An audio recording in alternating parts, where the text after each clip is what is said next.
Une maison construite sur des ruines émotionnelles ne résiste pas longtemps.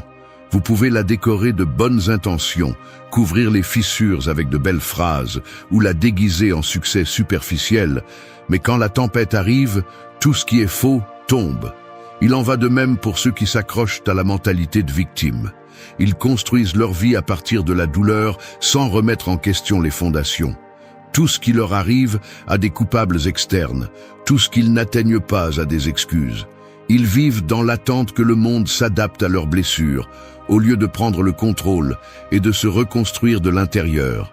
Celui qui ne se réveille pas, répète. Et celui qui n'assume pas la responsabilité reste coincé dans des cycles où seul le décor change, mais jamais le personnage principal.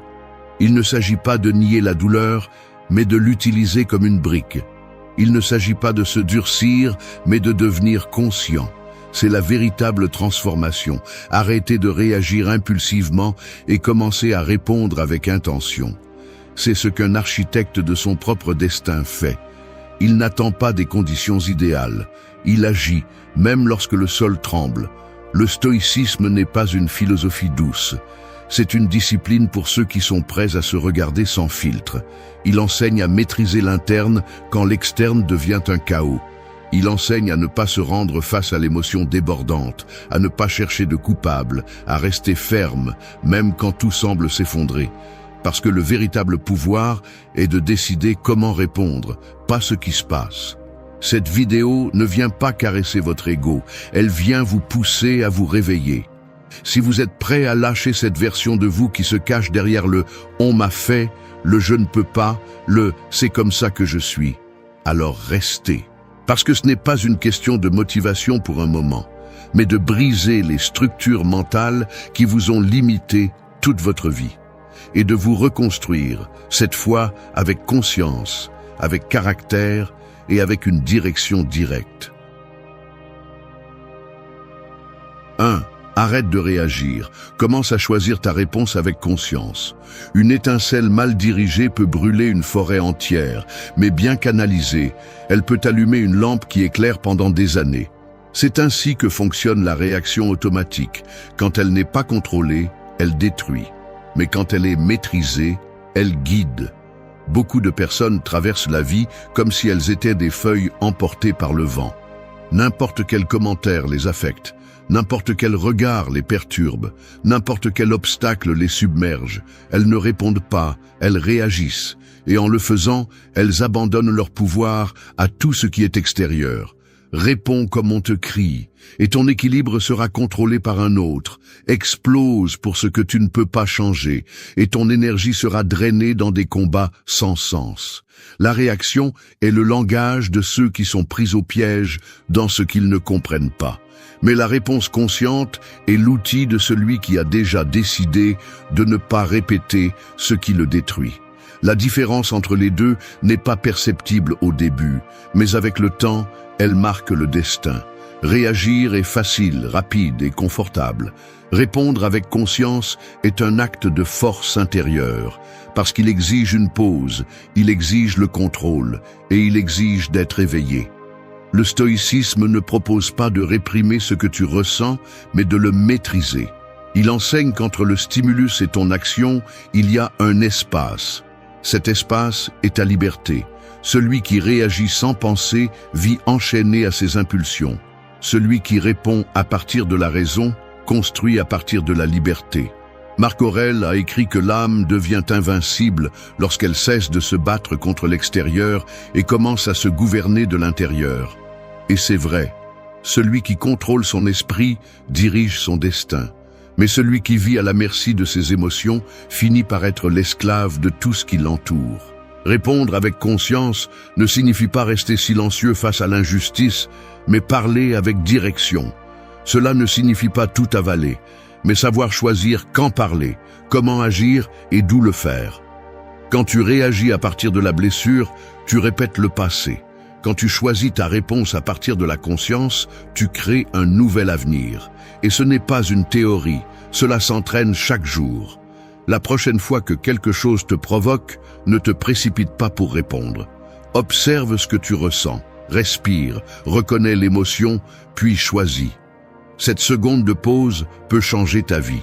Celui qui n'entraîne pas son esprit finit par dire ce qu'il ne veut pas, faire ce qu'il ne doit pas et regretter ce qu'il ne peut plus changer.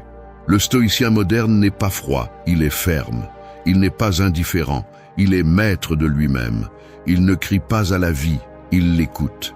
Il n'attaque pas quand on le provoque, il répond avec clarté, parce qu'il sait que chaque mot, chaque action, chaque décision qu'il prend quand il est fâché ou blessé est comme une étincelle qui peut incendier ce qu'il aime le plus.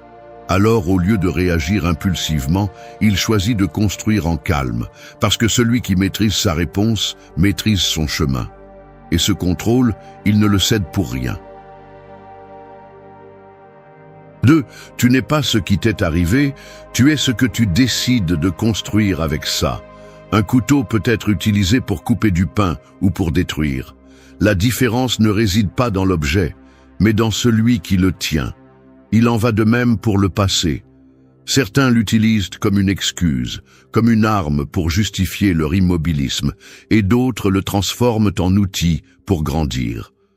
Nous avons tous vécu des moments qui ont laissé des cicatrices, des trahisons qui ont fait plus mal que ce que nous admettons, et des pertes qui ont brisé ce que nous pensions être stable. Mais ces expériences, en elles-mêmes, ne définissent pas qui tu es. Ce qui te définit, c'est ce que tu choisis de faire avec elles. Il est facile de s'enchaîner à ce qui a été, se raconter encore et encore la même histoire de douleur et répéter fièrement le rôle de victime. Ce qui est difficile, mais libérateur, c'est de prendre cette douleur, de la regarder en face et de décider que tu ne vas pas vivre piégé en elle. Le stoïcisme ne nie pas la souffrance, mais ne la glorifie pas non plus. Il l'observe, l'analyse et la transforme.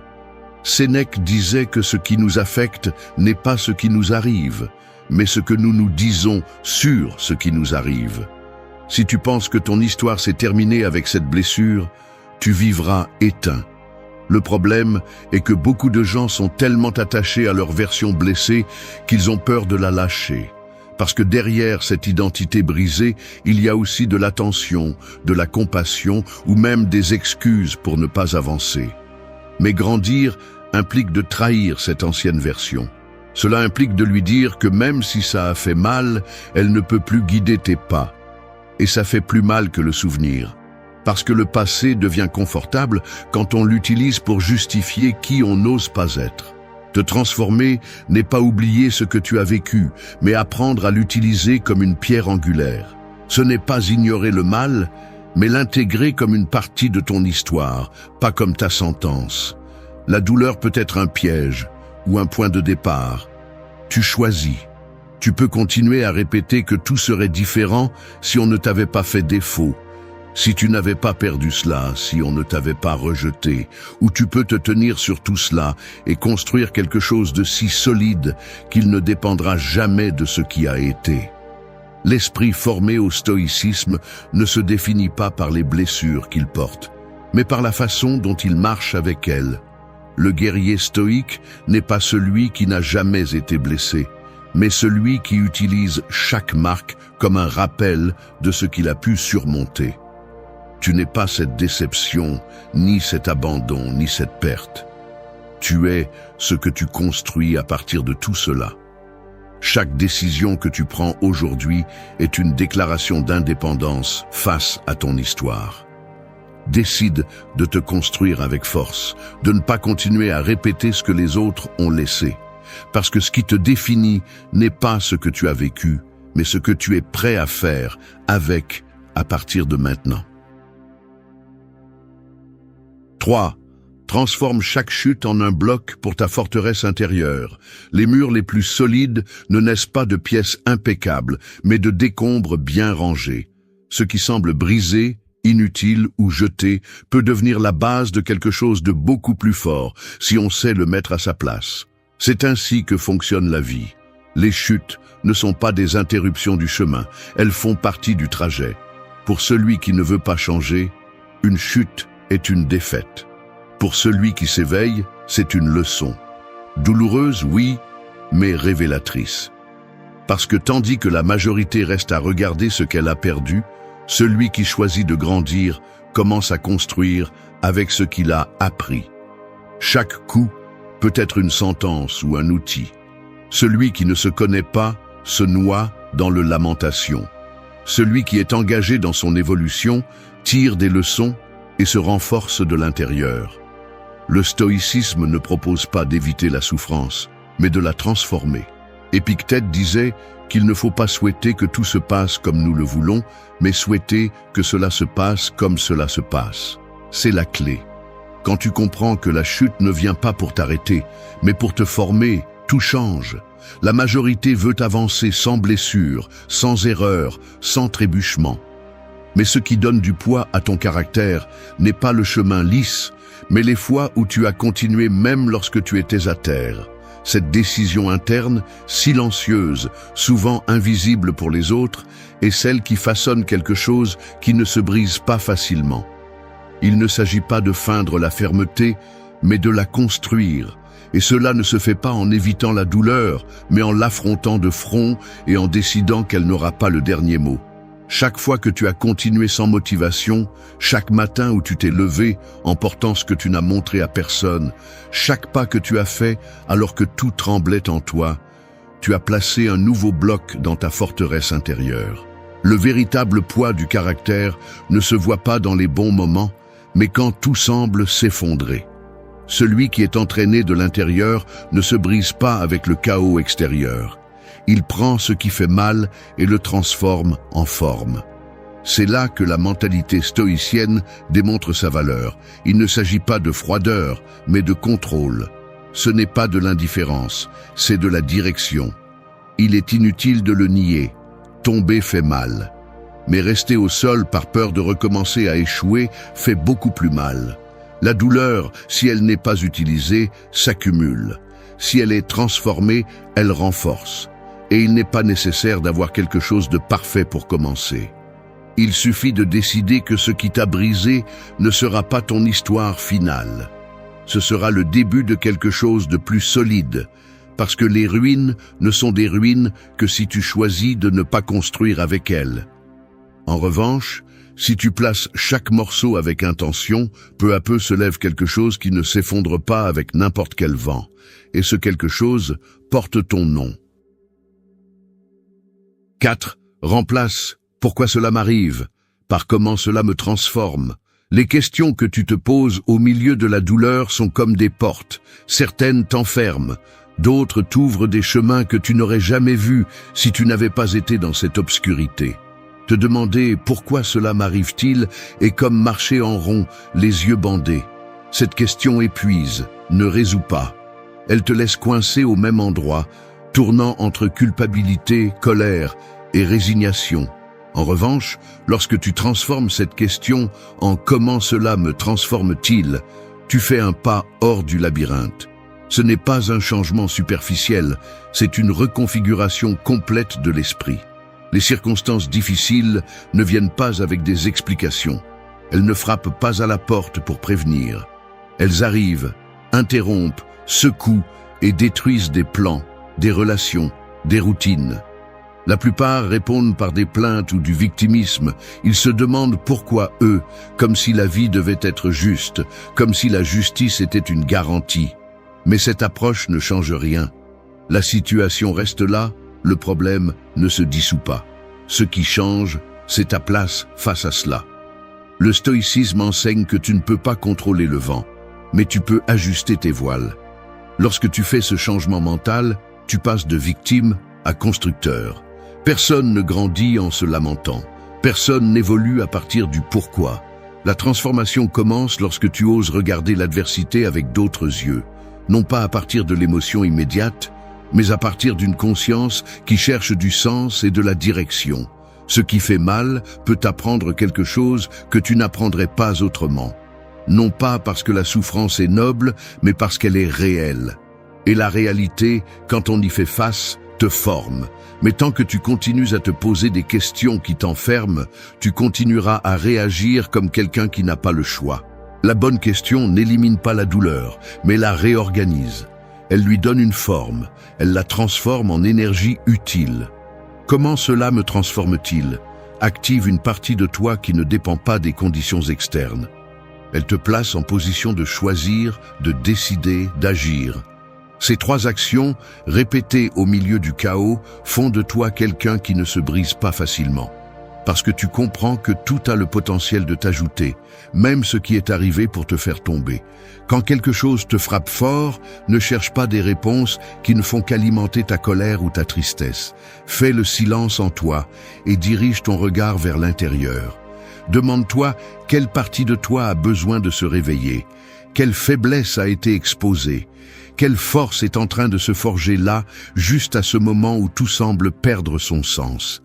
Parce que si tu réussis à garder cette question vivante, la vie ne sera plus une menace. Ce sera une série d'entraînements pour ta force. Changer de perspective n'est pas un tour de passe-passe mental. C'est une décision de maturité. C'est regarder la même chose à partir d'un autre niveau. Et ce niveau n'arrive pas seul. Il se construit, avec chaque situation difficile que tu affrontes avec conscience, pas avec plainte. Parce que ce n'est pas ce qui arrive qui change ta vie, mais ce que tu fais avec. Et cela commence par la question que tu te poses. 5. Décide qui tu seras, même au milieu du chaos. Quand la terre tremble, beaucoup courent sans direction, d'autres sont paralysés, mais quelques-uns plantent leurs pieds et prennent des décisions qui changent le cours des choses. C'est ainsi dans la vie. Le chaos ne demande pas si tu es prêt, il arrive. Il interrompt ce que tu croyais stable, arrache ce que tu prenais pour acquis et expose tout ce que tu prétendais avoir sous contrôle. Juste là, au milieu du bruit, une question silencieuse apparaît que très peu osent t'écouter. Qui décides-tu d'être maintenant? Il ne s'agit pas de ce que tu étais avant la tempête, ni de ce que tu prévoyais d'être quand tout était calme. Ce qui définit ton caractère, c'est ce que tu choisis quand rien n'est clair. La plupart attendent que la poussière retombe pour décider. Mais celui qui vit en pleine conscience ne reporte pas son identité au moment idéal. Il la construit au milieu de la confusion. Le stoïcisme enseigne que la vertu est mise à l'épreuve dans le chaos. Non pas quand tout va bien, mais quand tout est en désordre. Parce que n'importe qui peut être fort quand il n'a pas de raison de se briser. Ce qui est difficile, ce qui est précieux, c'est de tenir bon quand tout semble s'effondrer. Tu n'es pas tes circonstances, tu es tes décisions face à elles. Ce n'est pas une jolie phrase, c'est une vérité dure qui te rend entièrement responsable. Personne ne choisit de naître dans l'environnement parfait, ni de vivre sans trébucher. Mais nous pouvons tous décider si nous nous laissons modeler par l'extérieur ou si nous sculptons de l'intérieur la personne que nous voulons être.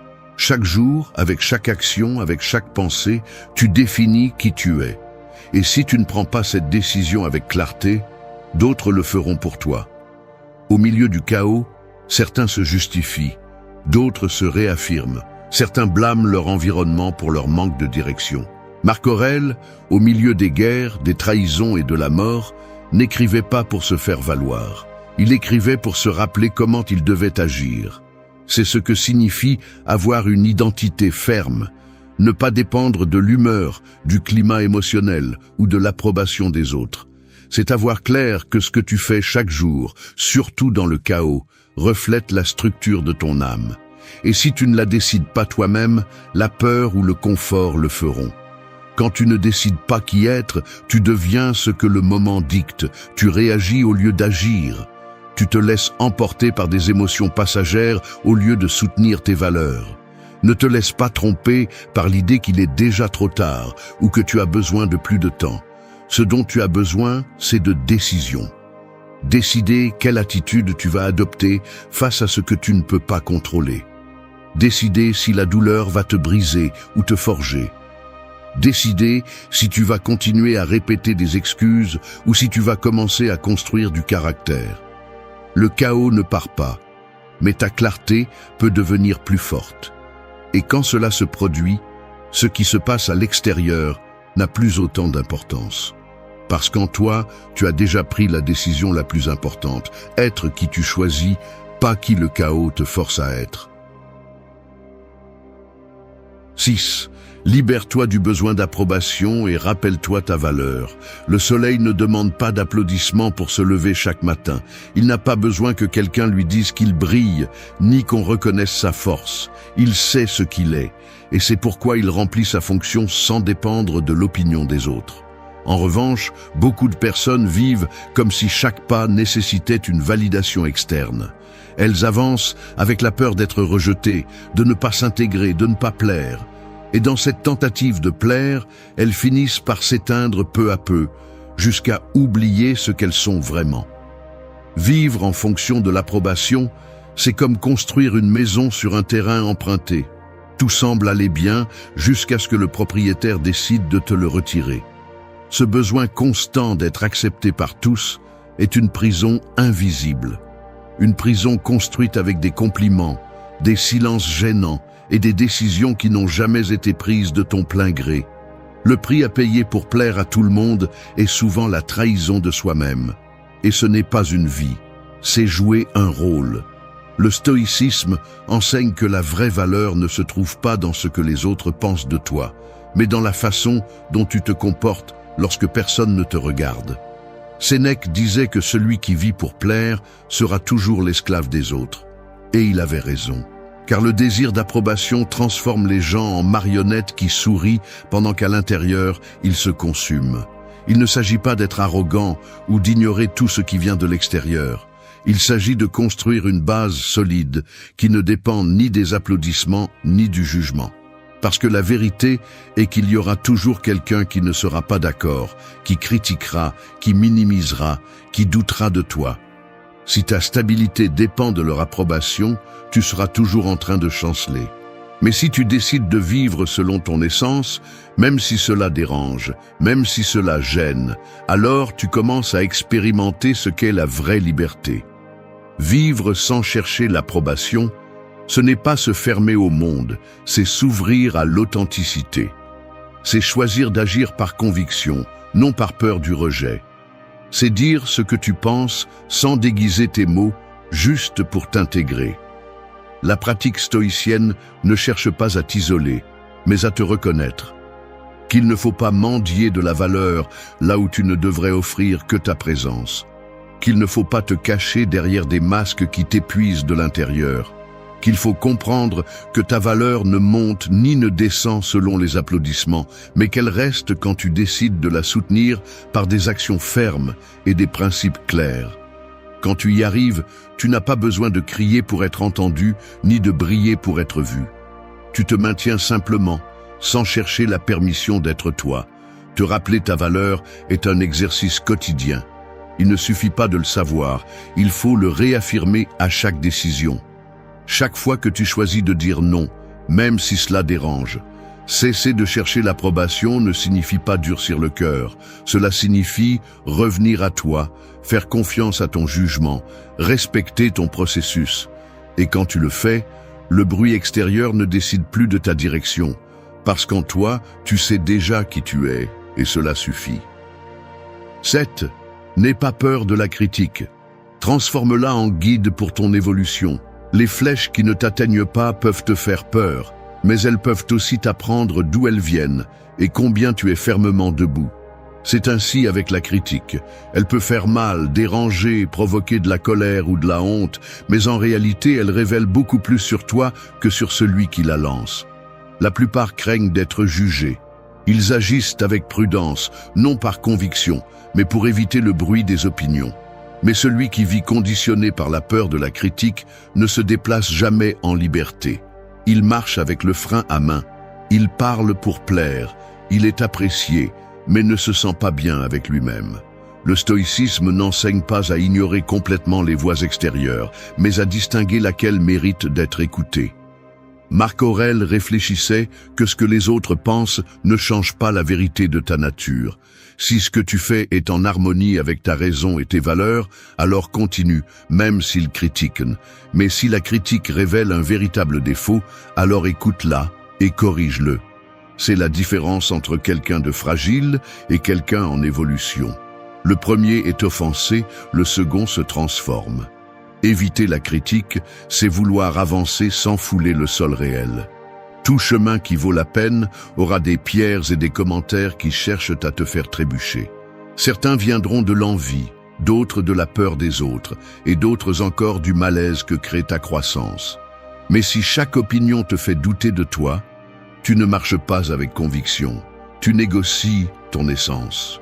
La critique n'est pas toujours un ennemi, souvent c'est un miroir.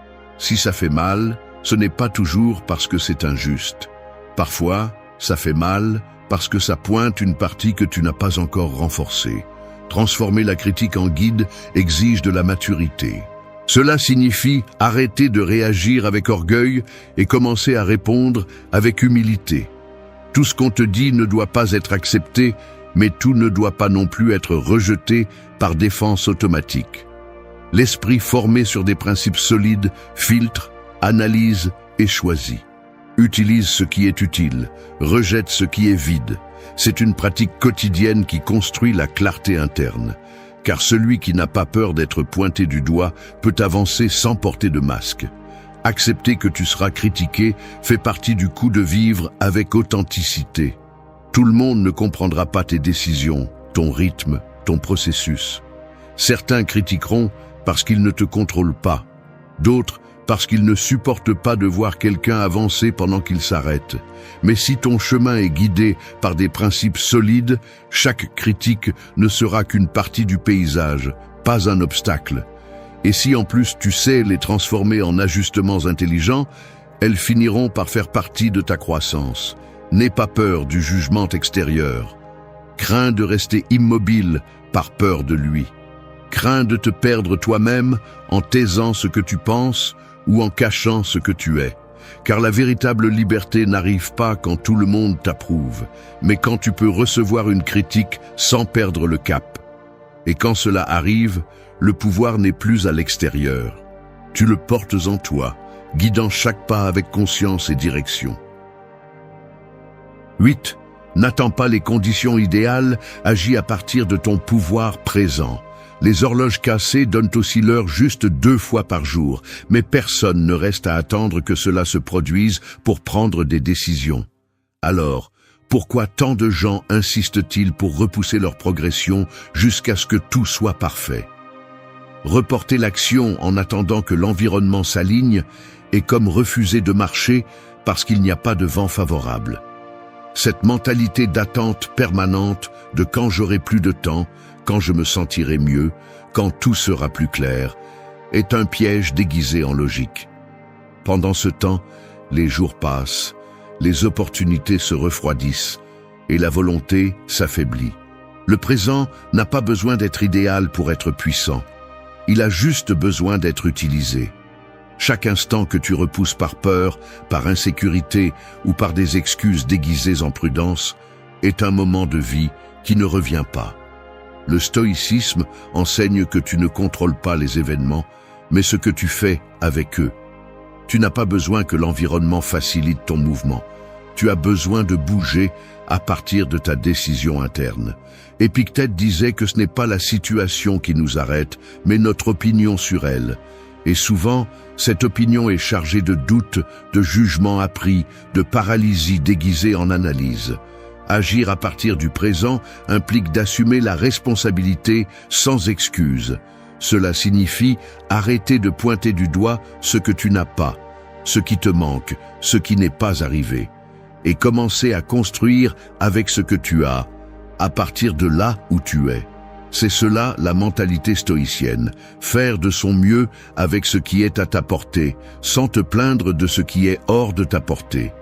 Il est très facile de se paralyser en attendant le moment idéal. Mais ce moment n'existe pas. Ce qui existe, c'est ta décision.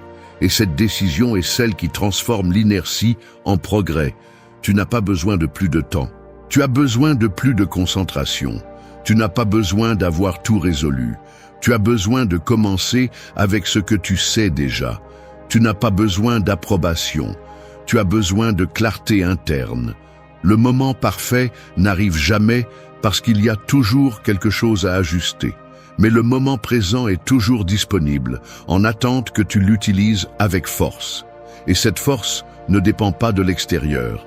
Elle naît de la volonté d'agir, même quand rien n'est sûr.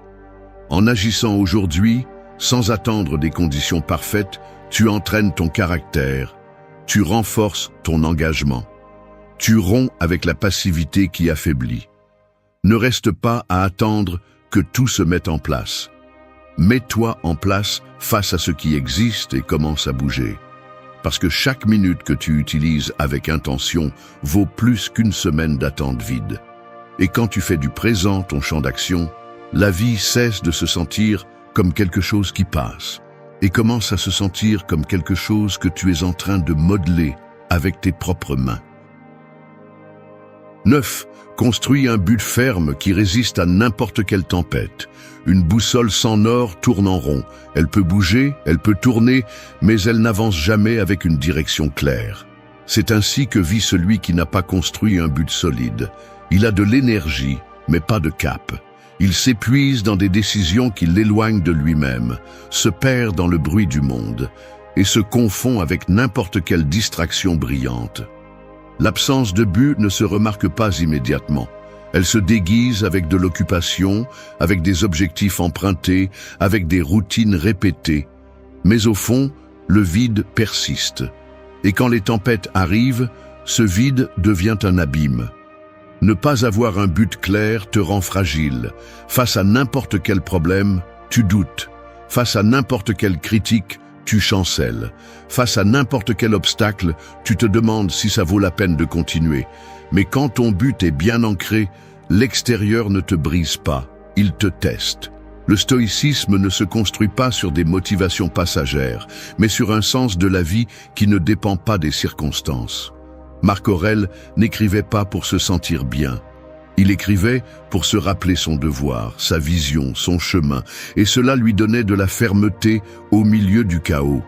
Un vrai but n'est pas une phrase inspirante, c'est une décision constante. Il ne s'agit pas de ce dont tu rêves quand tout va bien, mais de ce que tu choisis de continuer à faire quand tout va mal. Il se construit avec des actions quotidiennes qui reflètent tes valeurs. Et quand il devient une partie de toi, tu n'as plus besoin d'être motivé pour agir. Tu le fais parce que c'est une partie de ce que tu es. C'est la différence entre se mouvoir par impulsion et se mouvoir avec intention. Beaucoup cherchent leur but comme s'il était quelque chose qui se trouve à l'extérieur. Mais en réalité, il se révèle quand tu t'engages envers quelque chose de plus grand que ton confort. Quand tu décides que ta vie ne sera pas seulement survivre, mais laisser quelque chose de solide, quelque chose d'utile, quelque chose qui parle pour toi-même quand tu n'es plus là. Ce type de but ne se dissipe pas avec la critique et ne tombe pas au premier obstacle, parce qu'il est enraciné, et ce qui est enraciné ne se déracine pas facilement. Le construire exige une honnêteté brutale, te demander ce que tu fais de tes jours, à quoi tu dis oui et à quoi tu renonces sans t'en rendre compte. Il nécessite d'observer tes habitudes, tes pensées et tes actions pour voir si elles sont alignées avec ce que tu dis vouloir. Parce que si ton but n'est qu'une belle idée qui ne se reflète pas dans ta façon de vivre, alors c'est une illusion, pas un guide. Le stoïcien ne s'attend pas à ce que la vie soit facile, il s'attend à être fort pour la vivre avec sens. Et cela ne se réalise qu'avec un but ferme, défini, présent. Un qui te rappelle pourquoi tu te lèves, pourquoi tu choisis de continuer, pourquoi tu ne te rends pas quand il serait plus facile de t'arrêter. Un qui résiste, non pas parce qu'il est parfait, mais parce qu'il est construit à partir de la vérité. Parce que quand tu la claires, tout le reste s'ordonne. Et si ça ne s'ordonne pas, au moins tu sais dans quelle direction marcher. 10. Fais de la discipline ta forme quotidienne d'amour-propre. Un jardin qui n'est arrosé que lorsqu'on en a envie finit par être sec, plein de mauvaises herbes et oublié. Il en va de même pour ton esprit, ton corps et ton âme lorsque tu ne t'en occupes que les bons jours. Le véritable amour de soi ne se démontre pas par de jolies phrases ou des récompenses vides. Il se démontre par la constance silencieuse avec laquelle tu choisis de prendre soin de toi, même lorsque personne ne le reconnaît, même lorsque tu es fatigué, même lorsque tu préférerais abandonner. Cette constance a un nom, et elle s'appelle discipline. La discipline n'est pas une punition, c'est du respect. C'est la façon la plus claire de te dire à toi-même que tu mérites d'être bien, que tu mérites d'avancer, que tu ne vas pas te trahir une fois de plus. Beaucoup pensent que la liberté consiste à faire uniquement ce que l'on désire. Mais ce n'est pas de la liberté, c'est de l'esclavage émotionnel. La véritable liberté naît lorsque tu peux faire ce qui est juste, même si tu n'en as pas envie. Lorsque tu décides de tenir tes engagements, même si l'environnement t'invite à les lâcher. C'est là que la discipline devient une déclaration de valeur personnelle. Le stoïcisme ne consiste pas à réprimer les émotions, mais à les diriger. Il ne s'agit pas de te priver de plaisir, mais de ne pas en dépendre. Sénèque disait que la volonté s'entraîne comme les muscles, et il avait raison. Chaque fois que tu choisis l'effort plutôt que le confort, tu renforces ton caractère. Chaque fois que tu tiens ta parole, même si c'est difficile, tu construis de la confiance en toi. Cela ne s'obtient pas avec de la motivation, mais avec de la répétition. Il ne faut pas une force surhumaine pour être discipliné, il faut une décision quotidienne. Cette décision peut commencer par te lever à l'heure que tu as fixée, par dire non à ce que tu sais qui te détourne, par travailler même si personne ne te regarde. Ce sont des actes simples, mais répétés avec intention. Ils créent un chemin solide. Parce que la discipline ne se voit pas immédiatement, mais avec le temps, elle fait la différence entre celui qui rêve et celui qui construit. Celui qui pratique la discipline par amour de soi ne se traite pas durement, mais fermement. Il ne se permet pas des excuses déguisées en soins, ni des reports qui semblent logiques, mais qui détruisent le progrès. Il sait que chaque fois qu'il cède à la paresse, il renforce la version de lui-même qu'il veut laisser derrière lui. Et chaque fois qu'il agit avec conviction, il nourrit la version qu'il souhaite consolider. T'aimer vraiment, c'est exiger de toi de la cohérence. C'est te rappeler que tu mérites plus que ce que tu t'es permis jusqu'à présent. Et cette transformation n'arrivera pas avec des mots, elle arrivera avec des habitudes. Parce qu'au final, la version la plus puissante de toi ne sera pas celle qui se sent motivée. Ce sera celle qui agit avec discipline, même si elle ne l'est pas. C'est la forme la plus pure de respect pour toi-même. Une rivière polluée reste une rivière. Mais tant qu'elle continue à porter les déchets que d'autres ont jetés en elle, elle ne retrouvera jamais sa pureté. Il en va de même pour ton esprit et ton cœur. Tu traînes silencieusement les maux qui t'ont blessé, les émotions que tu n'as jamais digérées, les souvenirs que tu as préféré pousser au fond. Tu marches avec le poids de ce qui n'est pas résolu. Et même si tu souris à l'extérieur, à l'intérieur de toi, ce courant est trouble, chargé, sans la force naturelle qu'il devrait avoir. Le stoïcisme nous enseigne que la vie ne consiste pas à prétendre être calme pendant que tu te consumes de l'intérieur, mais à nettoyer la rivière de tes émotions jusqu'à ce qu'elle coule à nouveau clairement. Ce n'est pas un processus romantique ou doux, c'est une confrontation directe avec toi-même. Il s'agit de regarder ce que tu évites de regarder, d'écouter ce qui te dérange, de lâcher ce que tu portes en silence. Ici, il n'y a pas de raccourci ni de phrases de motivation vide. Il y a un travail réel, psychologique et émotionnel, un chemin qui exige de la discipline et de la crudité pour te libérer de tout ce qui te retient. Au cours de ce voyage, nous parlerons de 8 leçons pratiques inspirées du stoïcisme, non pas comme des théories lointaines, mais comme des outils que tu peux appliquer dans ta vie quotidienne pour te purifier des réactions automatiques, des pensées chaotiques et des relations qui t'épuisent. Chaque conseil est une pièce de ce processus de désintoxication émotionnelle, conçu pour que tu retrouves ta clarté mentale et ta force intérieure. Prépare-toi, car ce qui vient n'est pas confortable. Il ne s'agit pas de l'écouter comme un simple spectateur, mais d'oser l'appliquer dans ta propre vie. Celui qui suit ce chemin ne cherche pas un réconfort superficiel, il cherche un véritable pouvoir sur lui-même. Et si tu décides de rester jusqu'à la fin, tu découvriras que derrière l'inconfort et le silence se trouve quelque chose que peu de gens atteignent, la liberté de ne pas être esclave de ce que tu ressens, ni de ce que les autres essaient de projeter sur toi. 1. Fais une pause avant de réagir. Une allumette allumée peut éclairer une pièce sombre, mais si tu la rapproches trop de la poudre à canon, le résultat ne sera pas de la lumière, mais de la destruction. C'est ainsi que fonctionnent tes réactions. Une impulsion mal contrôlée peut ruiner ce que tu as construit pendant des années, peut brûler des ponts, peut laisser des cicatrices sur des personnes qui ne méritaient pas ton débordement. Le problème n'est pas dans le stimulus, mais dans la façon dont tu choisis de répondre. Et la vérité est que la plupart des gens vivent comme des esclaves de leurs impulsions, croyant qu'ils n'ont pas d'autre choix que de réagir instantanément, comme s'ils étaient des marionnettes de ce qui se passe à l'extérieur. Le stoïcisme enseigne le contraire. Entre ce qui se passe et ta réponse, il y a un espace invisible. Cet espace est petit, mais il contient la différence entre un être humain faible qui se laisse emporter et un être fort qui domine son monde intérieur. Épictète l'a dit clairement. Ce ne sont pas les faits qui nous perturbent, mais l'interprétation que nous donnons à ces faits. Et à cet instant, dans cette pause, ton destin se définit. Chaque fois que quelqu'un te provoque, quand un mot offensant arrive à tes oreilles, quand un geste t'allume de l'intérieur, tu as l'occasion de prouver ta force. Le faible réagit instantanément, décharge sa colère, lance des mots qu'il regrette plus tard. Le fort respire, s'arrête, regarde la situation comme s'il était un étranger, et alors il choisit.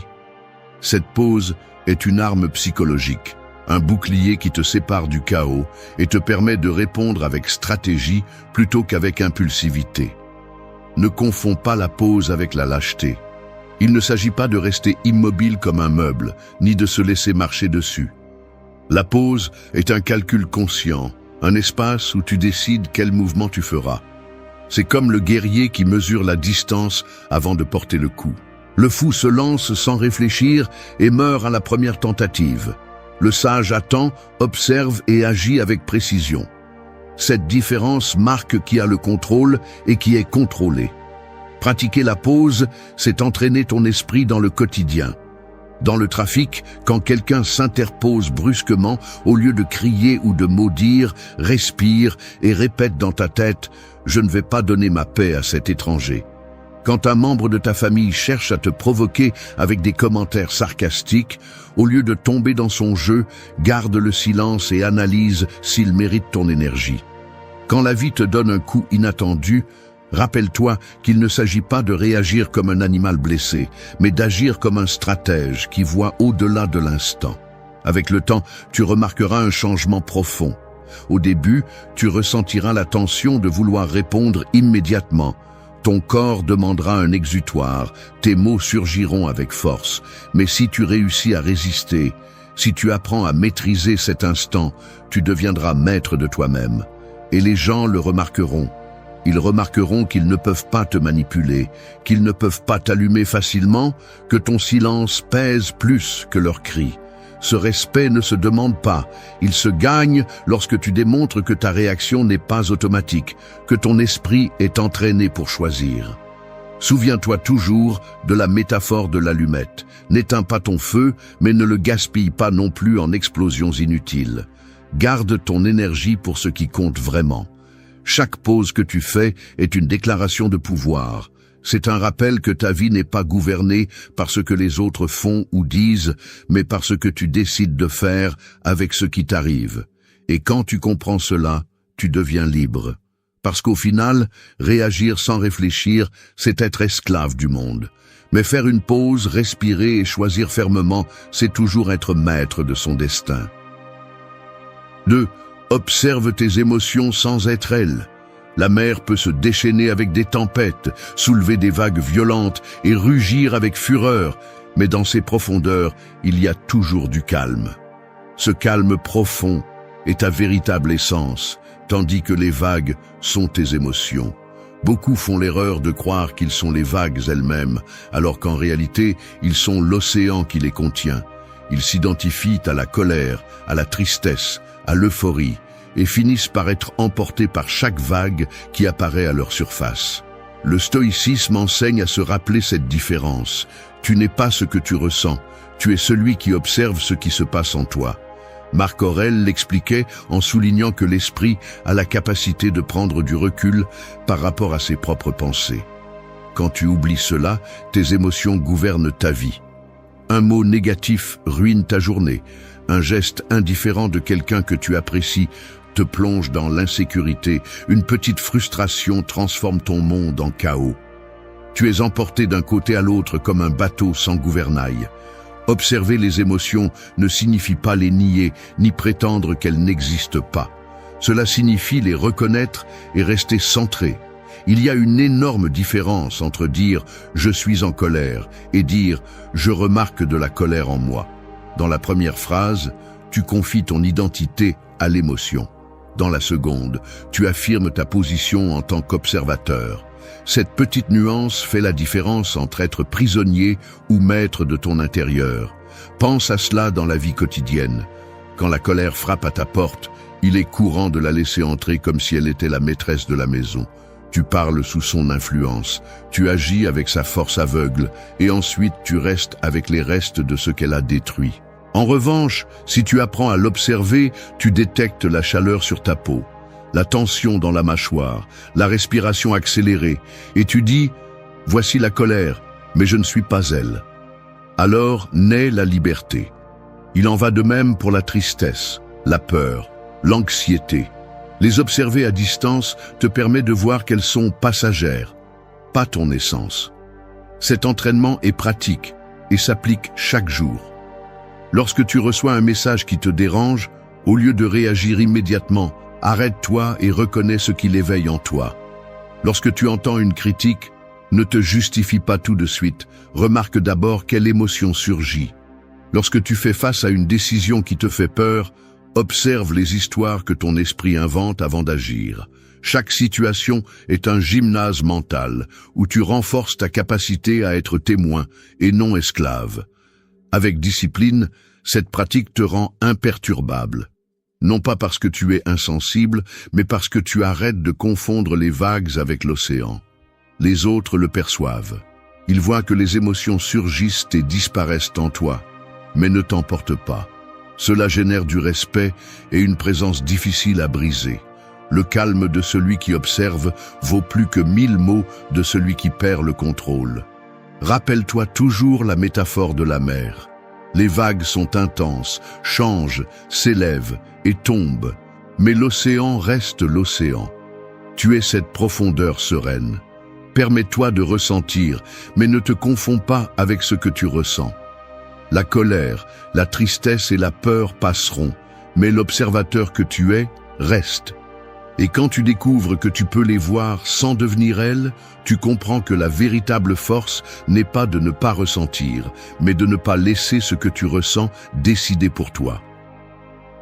3. Fais silence chaque jour. La ville ne dort jamais. Il y a toujours des moteurs qui rugissent, des voix mélangées, des écrans allumés, des notifications insistantes. C'est comme vivre dans une fête sans fin où chaque bruit rivalise pour ton attention. Au milieu de tout ce tumulte, tu oublies à quoi ressemble ta propre voix intérieure, et c'est le prix que tu paies pour être disponible pour tout. Tu perds en clarté, tu perds en concentration, tu perds en paix. Le silence devient alors un luxe oublié, alors qu'en réalité, il devrait être ton refuge quotidien. Le stoïcisme le comprenait bien. Les sages ne cherchaient pas à remplir leur temps avec du bruit, mais avec de la réflexion. Marc Aurèle écrivait en solitude pour ordonner son esprit. Sénèque insistait pour se retirer du tumulte afin de se rappeler ce qui est essentiel. Il ne s'agissait pas de mépriser le monde, mais de ne pas rester piégé en lui. Aujourd'hui, plus que jamais, cette discipline du silence est nécessaire, car tu vis à une époque où le bruit n'est pas seulement à l'extérieur, il s'est également installé en toi. Fais silence chaque jour, comme un acte de rébellion. Ce n'est pas simplement éteindre le portable ou arrêter de parler, c'est couper le flux de stimuli qui intoxiquent ton esprit. Commence par 1 minute, ferme les yeux, respire et affronte ce vide que tu crains tant. Tu découvriras combien c'est difficile. Ton esprit se désespère, cherche quelque chose pour se divertir, veut remplir le vide avec n'importe quoi. Et c'est là que commence la purification. Quand tu résistes à cette urgence, quand tu restes en silence, même si cela te met mal à l'aise, tu commences à retrouver ta clarté. Le silence est inconfortable parce qu'il te met face à ce que tu évites. Tes pensées refoulées apparaissent, tes émotions non résolues s'agitent, tes insécurités te parlent avec force. Ce qui apparaît est justement ce que tu as besoin de voir. La plupart des gens fuient vers le bruit parce qu'ils ne supportent pas leur propre écho intérieur. Toi, en revanche, si tu décides de rester, tu affronteras ton véritable ennemi, le chaos que tu portes en toi. Pratiquer le silence quotidien ne signifie pas abandonner tes responsabilités ni vivre comme un ermite. Cela signifie prendre quelques minutes de ta journée pour vider ton esprit, nettoyer le bruit et écouter l'essentiel. Cela peut être au réveil, avant de dormir, ou même au milieu de la journée. Éteins les distractions, éloigne-toi des gens pour un moment et reste avec toi-même. Ce moment devient un terrain d'entraînement pour ton esprit. Tu apprends à résister à la nécessité constante de stimuli, à tolérer le vide et à trouver de la force en lui. Avec le temps, cette habitude transforme ta façon de vivre. N'oublie pas que le silence n'est pas une absence, c'est une présence. C'est la présence de toi avec toi-même. C'est la présence de clarté là où il y avait auparavant de la confusion. C'est la base qui soutient tes décisions, car seul celui qui s'écoute en silence sait vraiment ce qu'il veut et ce dont il a besoin. Fais du silence un rituel quotidien, même s'il est bref. 5 minutes peuvent suffire pour réinitialiser ton esprit et nettoyer le bruit accumulé. Pense à ces minutes comme à une purification, comme l'eau qui emporte la poussière d'un long chemin.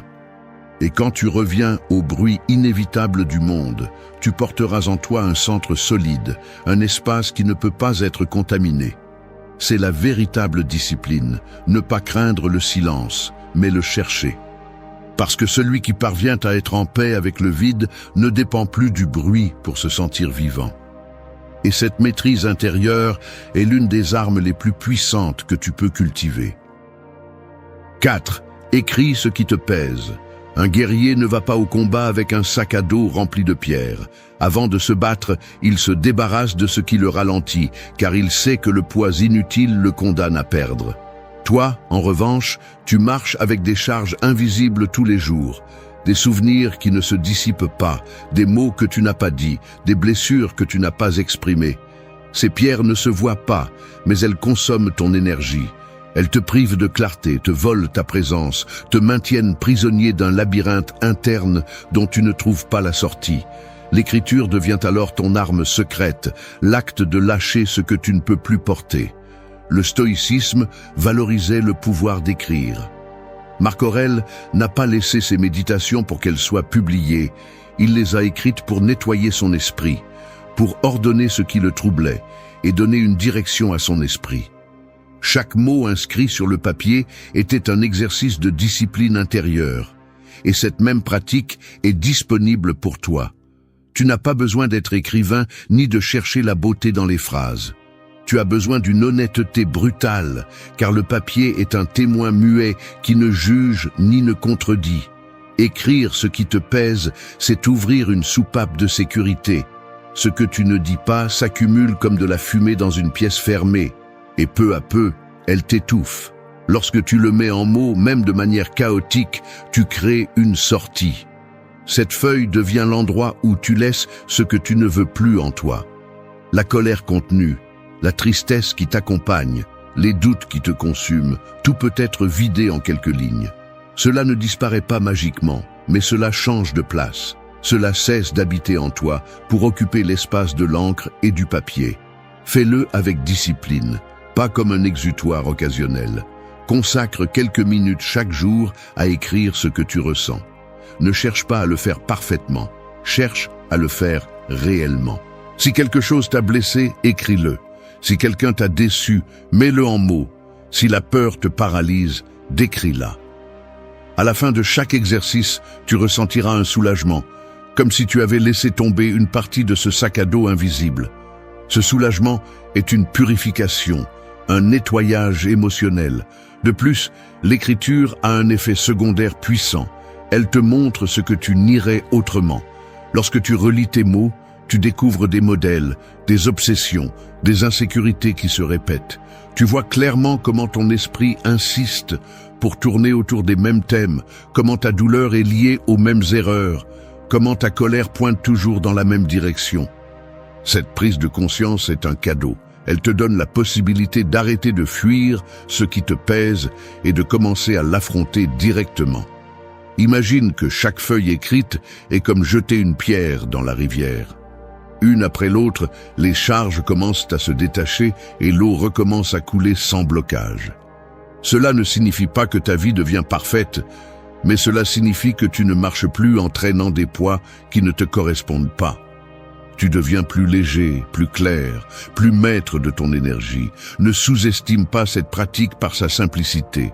Le monde est plein de personnes qui taisent ce qu'elles devraient exprimer, qui se brisent en silence parce qu'elles n'ont jamais trouvé un espace sûr pour lâcher ce qu'elles portaient.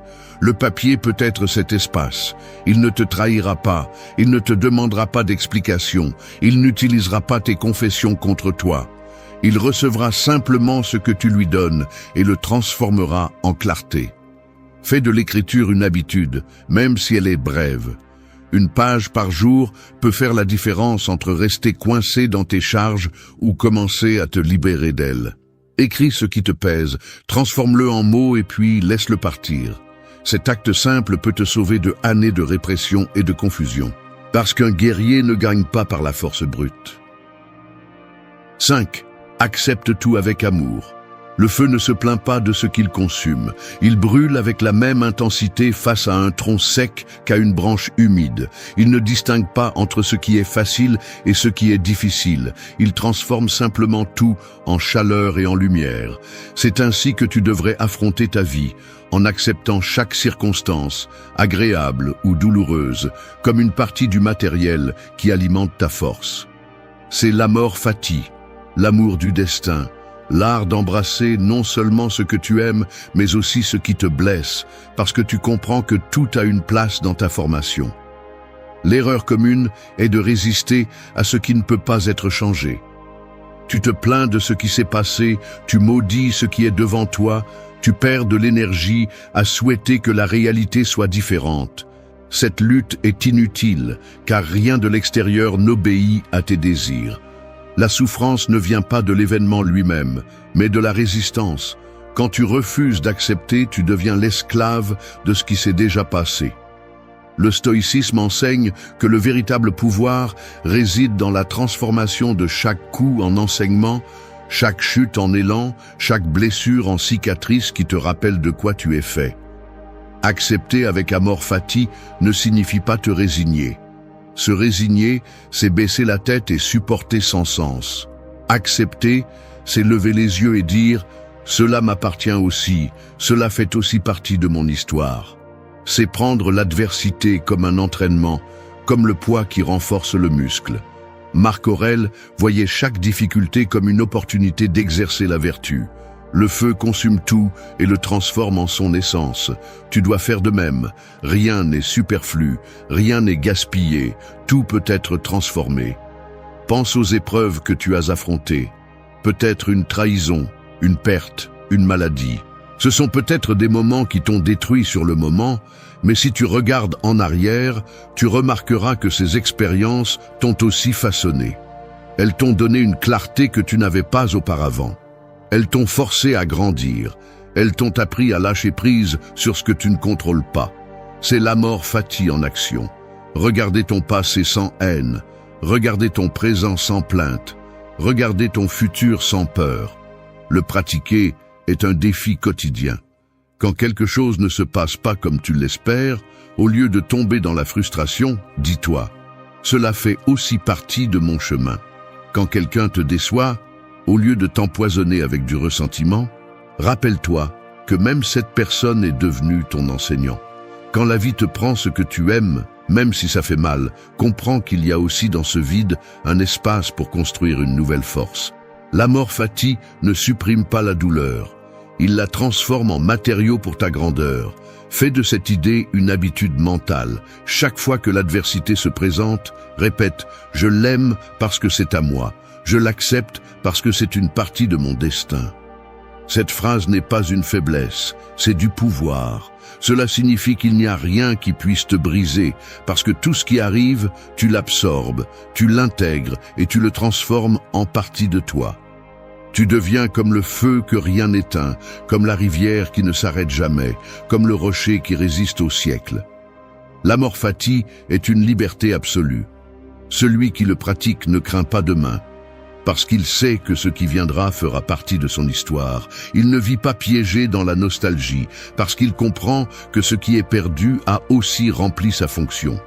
Il ne maudit pas ses épreuves, parce qu'il sait qu'elles ont forgé son tempérament. Il vit avec fermeté, avec gratitude et avec une acceptation radicale. C'est la voie stoïcienne. Ne pas fuir la vie, ne pas se battre contre l'inévitable, mais aimer tout. Parce que tant que tu continues à rejeter ce qui se passe, tu seras l'esclave de la frustration. Mais quand tu décides d'accepter avec amor fati, tu découvriras que tout. 6. Écoute ton corps. Un exemple, le cheval fort peut parcourir de grandes distances, mais si son cavalier l'ignore, le force à courir sans repos, le charge avec plus de poids qu'il ne peut supporter, tôt ou tard, il tombera épuisé au milieu du chemin.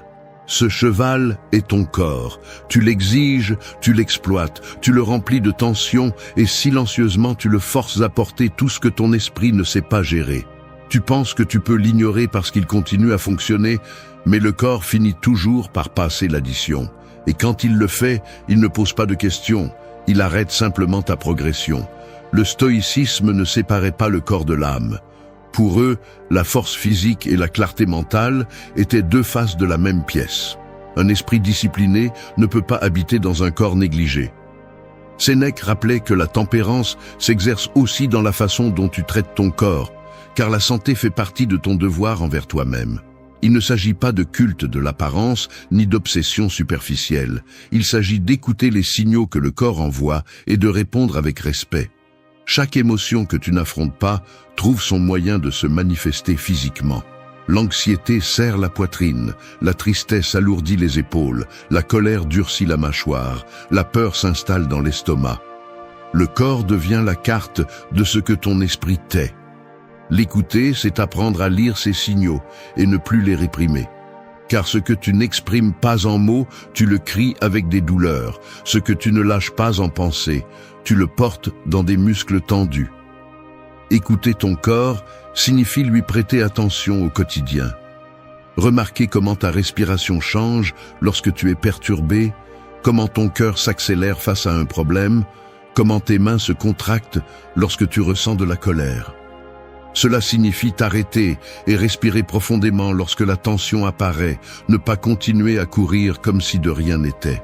C'est te donner de l'espace pour bouger, t'étirer, t'exercer, car le corps a besoin de mouvement pour libérer l'énergie qu'il accumule. Ne confonds pas ce conseil avec la faiblesse. Prendre soin de ton corps n'est pas te complaire excessivement, ni vivre dans un confort éternel. L'écouter est une discipline, car il faut de la volonté pour s'arrêter, pour se reposer, pour te nourrir de ce qui te nourrit vraiment, au lieu de t'anesthésier avec des excès.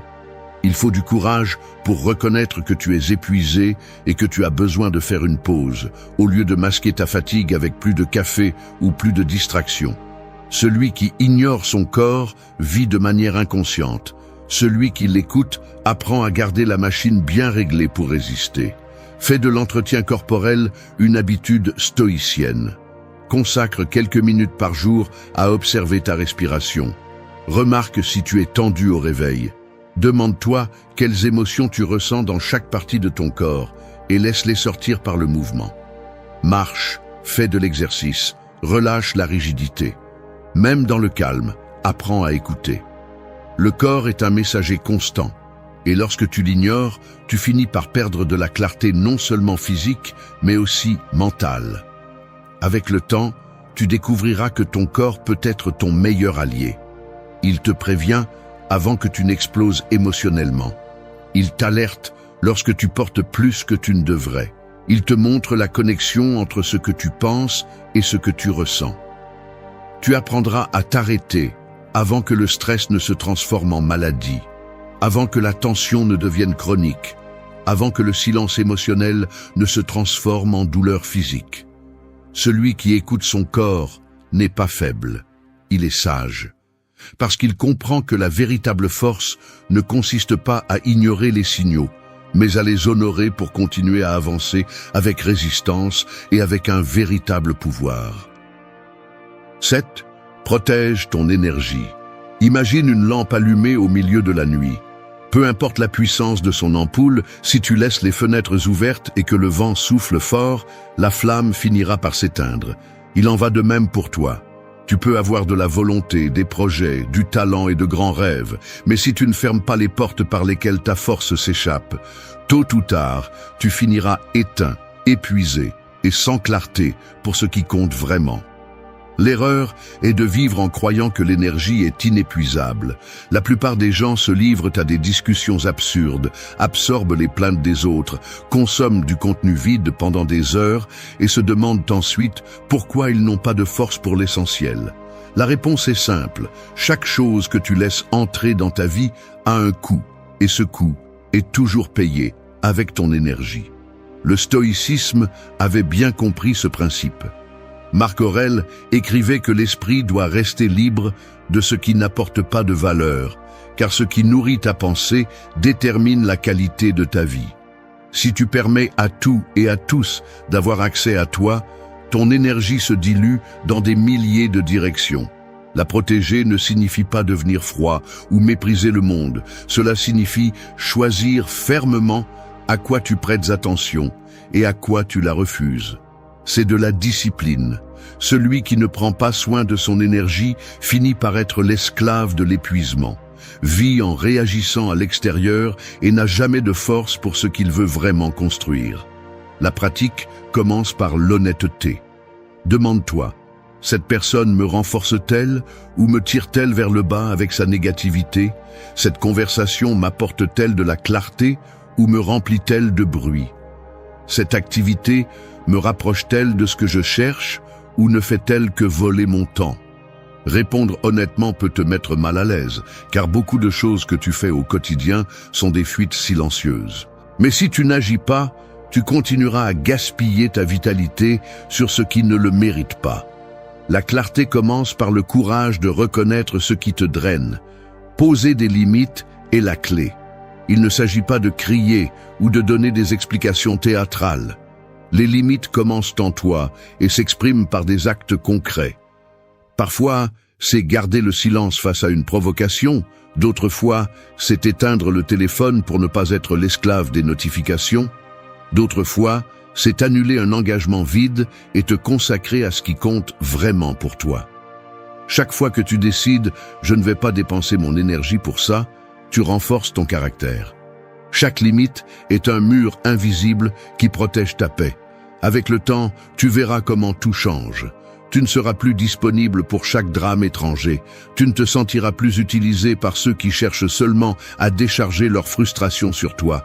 Tu ne termineras plus tes journées avec le sentiment d'être vide sans avoir fait quelque chose de significatif. Tu retrouveras ton focus, tu retrouveras ta force et le plus important, tu retrouveras le respect de toi-même. Celui qui protège son énergie projette de la fermeté, transmet de la clarté et devient quelqu'un de difficile à manipuler. Le monde respecte celui qui se respecte. Celui qui protège son énergie devient maître de son destin. Celui qui ne le fait pas finit par s'éteindre dans l'obscurité, épuisé par les autres et oublié par lui-même. Tu décides si ton feu sera faible et fragile ou s'il sera une flamme impossible. 8. Fais un reset quotidien. Pense à un ordinateur qui ne redémarre jamais. Au début, il fonctionne bien, mais avec le temps, il commence à ralentir, accumule des erreurs, se bloque et cesse de répondre. Ce n'est pas que la machine est inutile, c'est qu'elle a besoin d'un redémarrage pour nettoyer la mémoire et retrouver sa performance maximale. Ton esprit et tes émotions fonctionnent de la même manière. Si tu ne fais pas un reset quotidien, tu traînes des tensions, des préoccupations et des pensées qui s'accumulent comme des fichiers corrompus jusqu'à te saturer. Et alors, même si tu essaies d'avancer, tu n'obtiens pas de clarté parce que ton intérieur est surchargé. Le stoïcisme enseignait l'importance de la réflexion quotidienne. Marc Aurèle écrivait chaque soir pour revoir ses actes, apprendre de ses erreurs et préparer son esprit pour le lendemain. Sénèque recommandait d'examiner sa conscience à la fin de la journée comme on passe en revue un soldat. Il ne le faisait pas par habitude, mais parce qu'il comprenait que l'esprit a besoin d'un nettoyage constant. Fais un reset quotidien comme un acte de pouvoir. Peu importe si ta journée a été bonne ou mauvaise, si tu as accompli beaucoup ou peu, si tu as gagné ou perdu. L'important est de t'arrêter et de vider le poids accumulé. Tu peux le faire en écrivant ce que tu as appris, en méditant en silence, en respirant consciemment, ou simplement en fermant les yeux pour organiser ce que tu ressens. Ce moment est une purification qui empêche tes erreurs d'hier de te poursuivre demain. L'erreur de beaucoup est de croire que le repos physique suffit. Ils dorment, mais se réveillent avec la même anxiété parce qu'ils n'ont jamais redémarré l'esprit. Il ne sert à rien d'éteindre le corps si la tête reste allumée. Le reset est différent. C'est une rupture intentionnelle avec le passé immédiat. C'est te rappeler que chaque jour est une vie en miniature, avec son début et sa fin, et que tu as l'opportunité de fermer des cycles chaque nuit pour te réveiller libre. Pratique-le avec discipline. À la fin de la journée, avant de te lancer dans les distractions habituelles, pose-toi des questions directes. Qu'est-ce que j'ai bien fait? Qu'est-ce que j'ai mal fait? Qu'est-ce que je peux améliorer demain? Ne cherche pas la perfection, cherche la clarté. Reconnaître tes échecs n'est pas une punition, c'est le redémarrage qui évite de répéter les mêmes erreurs. Reconnaître tes succès n'est pas de la vanité, c'est du carburant pour continuer à avancer. Ce bilan bref mais honnête est la clé pour rester ferme sur le chemin. Le reset implique aussi de lâcher ce que tu ne peux pas changer. Si quelque chose a mal tourné, accepte-le et laisse-le dans la journée qui se termine. Si quelqu'un t'a blessé, ne porte pas cette blessure au lendemain. La nouvelle aube ne mérite pas de recevoir ta vieille colère ni tes frustrations accumulées. Avec le temps, cette habitude transforme ta vie.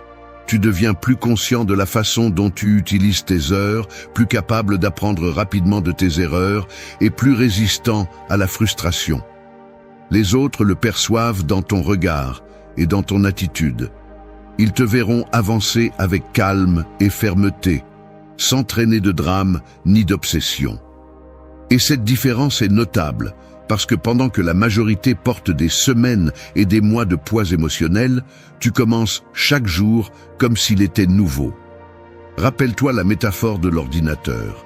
Aucun système ne peut fonctionner correctement sans un redémarrage. Toi non plus. Fais de ton reset quotidien un rituel non négociable. Ce n'est pas une faiblesse, c'est une stratégie. Parce que celui qui sait terminer la journée avec clarté se réveille avec du pouvoir. Et ce pouvoir est ce qui sépare ceux qui avancent librement de ceux qui restent coincés dans le même cycle sans fin de charges passées dans ton esprit qui échouent. Les mots sont comme des graines invisibles. Certaines germent en force et d'autres empoisonnent le sol où tu marches.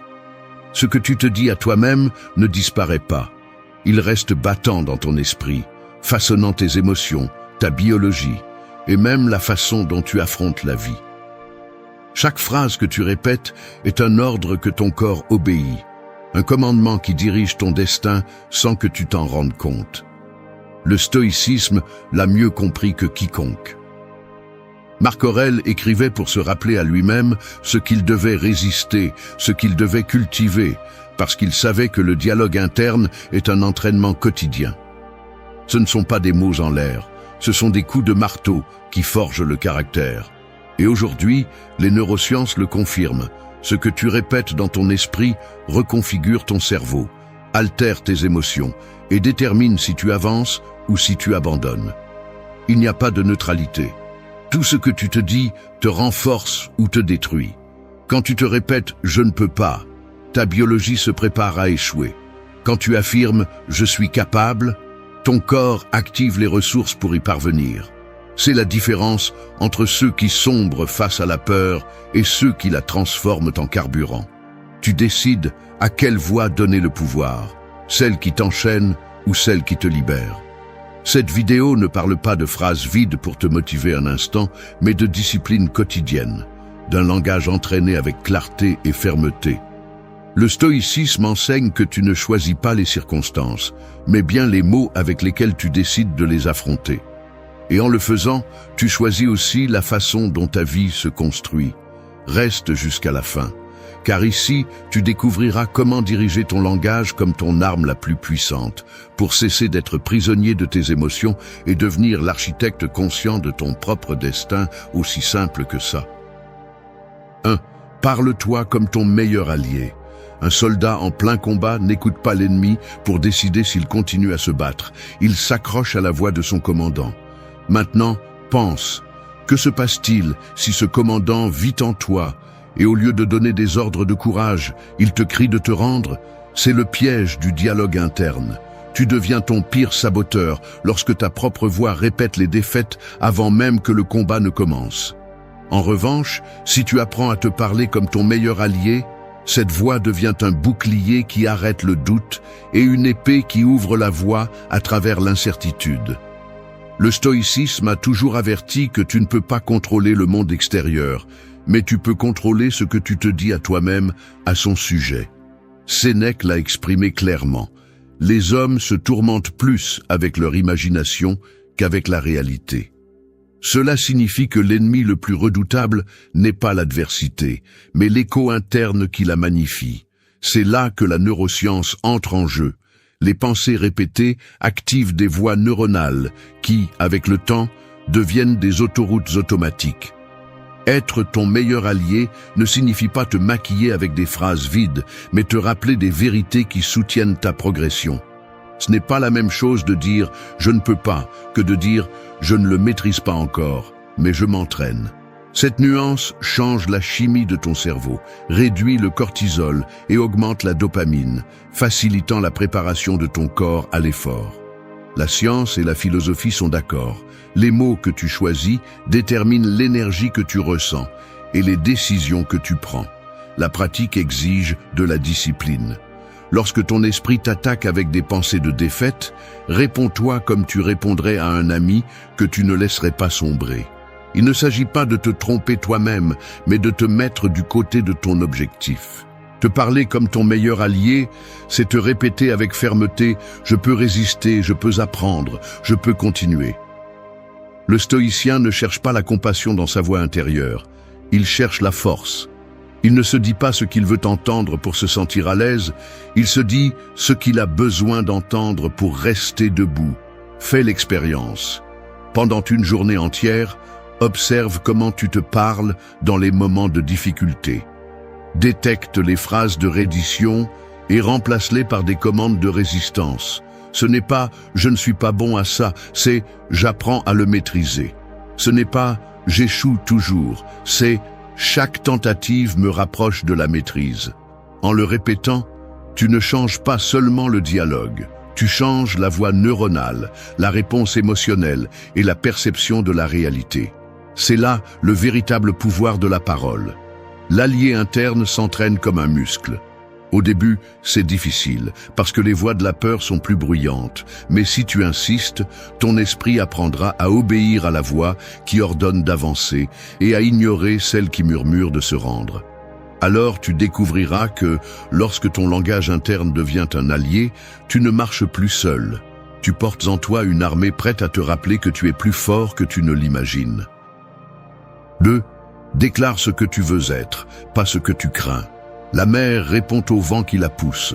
Si le courant souffle vers la tempête, les vagues se déchaînent et le navire se désoriente. Il en va de même pour ton esprit. Il se dirige dans la direction que tes mots indiquent. Quand tu répètes ce que tu crains, ta vie se dirige vers cette même peur.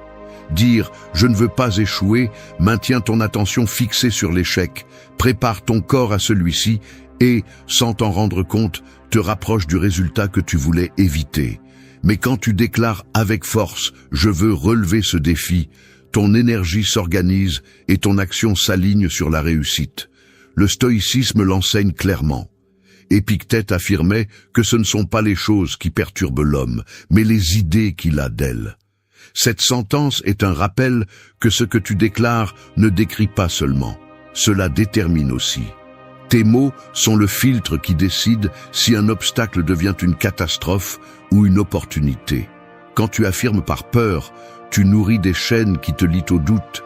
Quand tu parles avec fermeté, tu construis la structure de ton propre caractère. Les neurosciences le confirment. Chaque déclaration agit comme un signal qui réorganise ton cerveau.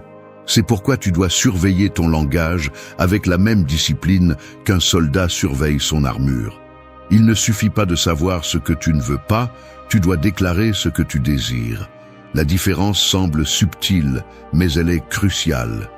Je ne veux pas être anxieux est un ordre vers la peur. Ton esprit s'enfonce dans l'anxiété. Je veux vivre en paix est une instruction de construction. Ton cerveau commence à chercher des chemins pour produire cette paix. Le langage est une boussole. Il indique la direction et conditionne chaque pas. La pratique quotidienne consiste à intercepter les pensées qui naissent de la peur et à les remplacer immédiatement par des déclarations fermes. Quand ton esprit dit « je ne peux pas y arriver », réponds « je suis en train de le faire ». Si tu penses « je vais échouer encore une fois », change pour « chaque tentative me rapproche de la maîtrise ». Il ne s'agit pas de te tromper, mais de former ton attention pour qu'elle cesse de se concentrer sur ce qui détruit et se concentre sur ce qui construit. Le stoïcien comprend que son énergie est limitée, c'est pourquoi il ne la dépense pas en nourrissant l'indésirable, mais en construisant le possible. Fais de cette habitude un rituel quotidien, écris-le au réveil, répète-le avant de dormir, exprime-le à haute voix dans les moments de doute. La répétition constante transforme la déclaration en conviction et la conviction en action. Chaque mot est une graine. Sème la peur et tu récolteras des chaînes. Sème le but et tu récolteras la force. Avec le temps, tu remarqueras le changement.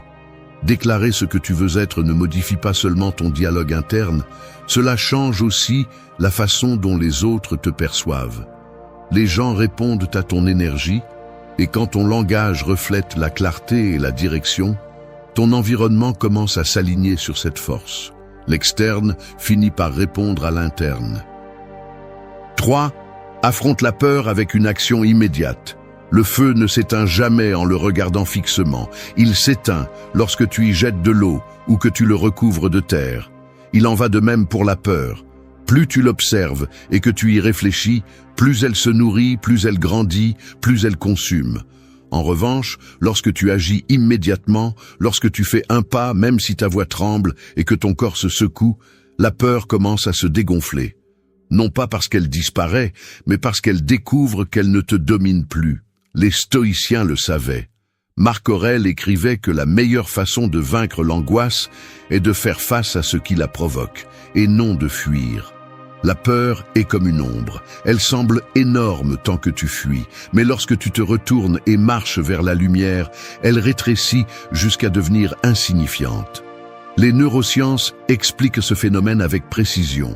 Lorsque tu repousses le moment de faire face à ce que tu crains, ton cerveau renforce les circuits de l'anxiété, libérant plus de cortisol, et maintenant, le corps en alerte. La dopamine et l'adrénaline sont libérées dans une proportion qui transforme la peur en énergie de progression. Le secret est de ne pas donner plus de temps que nécessaire à la peur, d'interrompre son discours par un geste décidé. Cela peut être de passer cet appel que tu as évité, de parler clairement même si ta voix tremble, de faire le premier pas dans le projet qui te paralyse, mais de le faire maintenant, sans rituel d'évasion. Pratiquer ce principe exige un entraînement constant. Chaque fois que tu ressens la pression de la peur, demande-toi quelle action minimale puis-je prendre en ce moment. Il ne s'agit pas de tout résoudre, il s'agit de bouger le corps avant que l'esprit n'invente des excuses. Lève-toi, écris une phrase, compose un numéro, envoie un message, ouvre la porte et marche. Ce geste initial est le coup qui brise la chaîne de la paralysie. La peur se nourrit de retard, mais s'affaiblit avec la décision. Plus tu agis rapidement, moins elle aura de place pour grandir. Cela ne signifie pas ignorer la prudence, cela signifie ne pas donner de pouvoir à la procrastination. Le stoïcien combine raison et action, évalue ce qui dépend de lui et y fait face, sans embellir la peur avec des lamentations. Transforme-le en habitude. Chaque fois que le doute te paralyse, ordonne-toi Fais-le maintenant. Fais-le avant de trop réfléchir, avant de calculer 1000 scénarios, avant de donner à la peur la victoire dans ton esprit. En le répétant, ton cerveau apprendra qu'en face de la menace, on ne se cache pas, on bouge. Et avec le temps, cette réaction deviendra naturelle, comme un réflexe entraîné. Parce qu'au final, la peur ne disparaît pas avec des mots doux, elle s'effondre avec des actes fermes. Et chaque action immédiate est un rappel que l'ombre n'a jamais été plus grande que ta décision d'avancer, tu le comprendras bientôt. 4. Profitez des moments clés de la journée. Un couteau coupe avec précision juste après avoir été aiguisé, pas quand il a déjà perdu son tranchant. L'esprit fonctionne de manière similaire. Il a des moments spécifiques où il est plus réceptif, plus vulnérable à ce que vous mettez en lui. Si vous comprenez quels sont ces moments et que vous les exploitez, vous aurez le pouvoir de diriger votre vie avec fermeté. Si vous les laissez passer, vous permettez au bruit extérieur de les occuper et de vous voler le contrôle. Les anciens stoïciens l'ont bien compris. Marc Aurèle écrivait au début de la journée pour se rappeler son devoir et renforcer son caractère avant de faire face au chaos de l'Empire. À la fin, il revenait à ses réflexions, repassant ce qu'il avait fait, corrigeant les erreurs et renforçant son but. Ce n'était pas de simples routines, c'était des entraînements stratégiques de l'esprit. Et aujourd'hui, les neurosciences sont d'accord.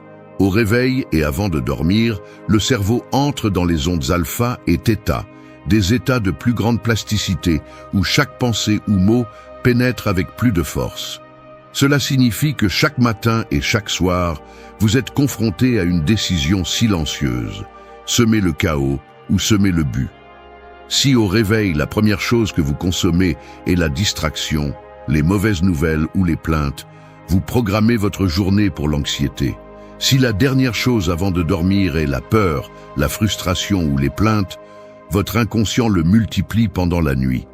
En revanche, si vous utilisez ces intervalles pour vous affirmer, remercier et organiser votre but, votre esprit reçoit une carte différente et votre corps obéit à cette direction. Mettre cela en pratique ne nécessite pas des heures, mais une intention. Dès que vous ouvrez les yeux, arrêtez l'impulsion de saisir le téléphone et prenez un moment pour respirer. Répétez fermement qui vous êtes et ce que vous allez construire. Aujourd'hui, j'agis avec discipline. Aujourd'hui, je maintiens mon but. Écrivez une phrase qui le renforce si nécessaire. Avant de dormir, éteignez le bruit extérieur et faites un bilan conscient. Qu'avez-vous bien fait? Qu'est-ce que vous pouvez améliorer? Et qu'est-ce que vous remerciez? Cette évaluation n'est pas de la nostalgie, c'est de la discipline. C'est comme un guerrier qui nettoie et vérifie son épée avant de la ranger. La science soutient cette pratique. Répéter des pensées et des comportements à ces moments renforce de nouvelles connexions neuronales qui se transforment en habitudes. Ce qui exige maintenant un effort, avec le temps, devient un réflexe automatique. C'est ainsi que fonctionne la plasticité du cerveau. Il s'adapte à ce que vous répétez avec constance, et les moments clés sont la porte d'entrée la plus puissante. Votre vie n'est pas seulement définie par les grandes décisions, mais aussi par ces petits instants qui semblent insignifiants.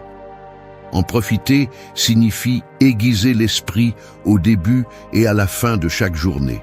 Les négliger, c'est marcher avec un couteau émoussé dans un monde qui exige précision et résistance. Faites-le avec sérieux, avec fermeté, avec la clarté de celui qui sait que ce qu'il dépose là se multipliera dans tout ce qu'il fait pendant la journée.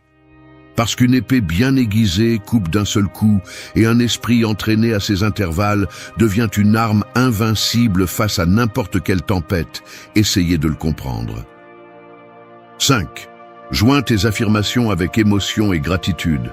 Rien de puissant n'est construit à partir de l'indifférence. Une affirmation vide, récitée sans âme, est comme frapper à une porte sans intention de l'ouvrir. Seul le langage qui est accompagné d'émotions laisse des marques réelles. Seuls les mots qui sont remerciés comme s'ils étaient déjà vrais ont le pouvoir de te transformer. Tu n'entraînes pas ton esprit à mémoriser des phrases, tu l'entraînes à croire en toi. Du point de vue stoïcien, le langage n'est pas un ornement, c'est un outil de précision. Les grands philosophes savaient que les mots justes, dirigés avec fermeté, pouvaient changer non seulement la pensée, mais aussi l'action. Mais ces mots ne servent à rien s'ils ne sont pas chargés de quelque chose de plus profond, une émotion réelle et une gratitude consciente. Il ne s'agit pas de répéter « je suis fort » comme un robot. Il s'agit de le ressentir, de le remercier comme si tu incarnais déjà cette force. La neuroscience le rend clair. Lorsqu'une affirmation est liée à l'émotion, le cerveau l'enregistre avec plus d'intensité. Le système limbique s'active, et cela génère une réponse biologique qui transforme l'état interne.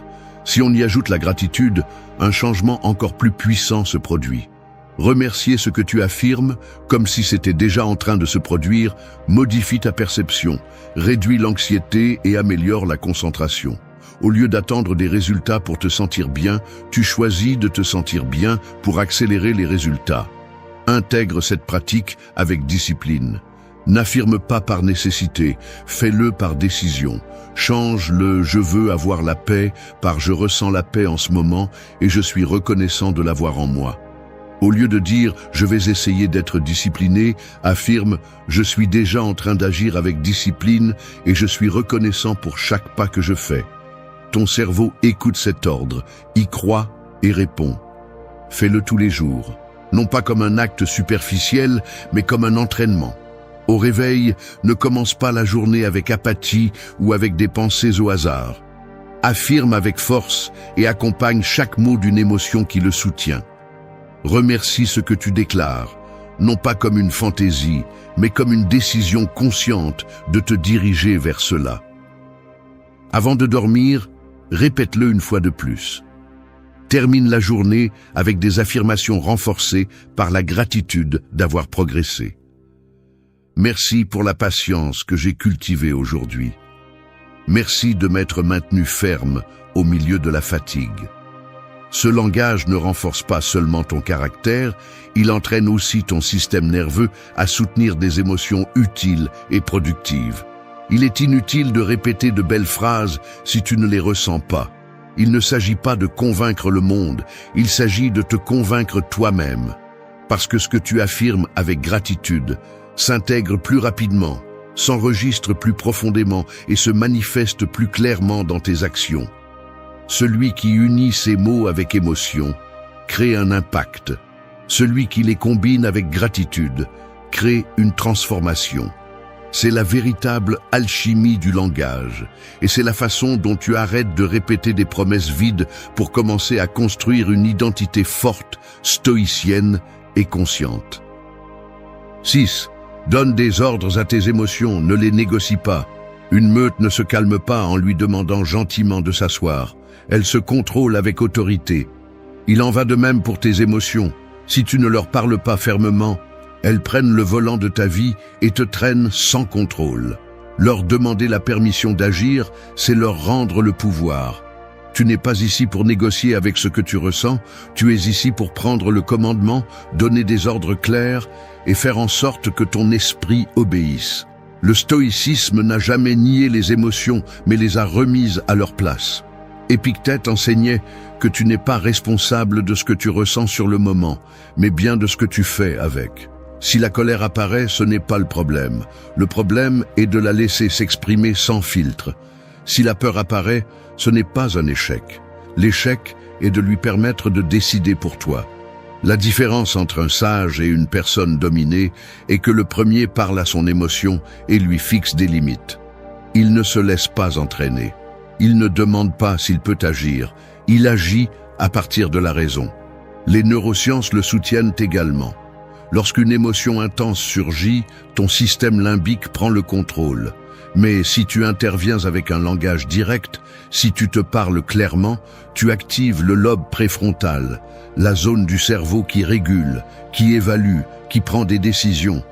Si tu te dis fermement « cela ne me contrôle pas, je peux le gérer, j'agis avec calme », tu coupes l'impulsion et reprends le contrôle. Le corps répond à la voix qui le dirige. S'il ne la trouve pas, il agit par impulsion. Pratiquer cette attitude ne signifie pas réprimer, Cela signifie diriger. Tu n'ignores pas ce que tu ressens. Tu apprends à ton émotion qu'elle ne décide pas pour toi. Quand l'anxiété arrive, ne t'assois pas pour l'écouter pendant des heures. Dis-lui, pas maintenant, je suis occupé à avancer. Si la colère te domine, ne la dissous pas en silence. Ordonne-lui de se calmer. Respire, freine, parle-toi comme un commandant le ferait avec ses troupes. Avec autorité, avec clarté, sans doute. Fais-le en temps réel. L'émotion apparaît sans prévenir. Mais tu peux aussi répondre sans attendre qu'elle s'accumule.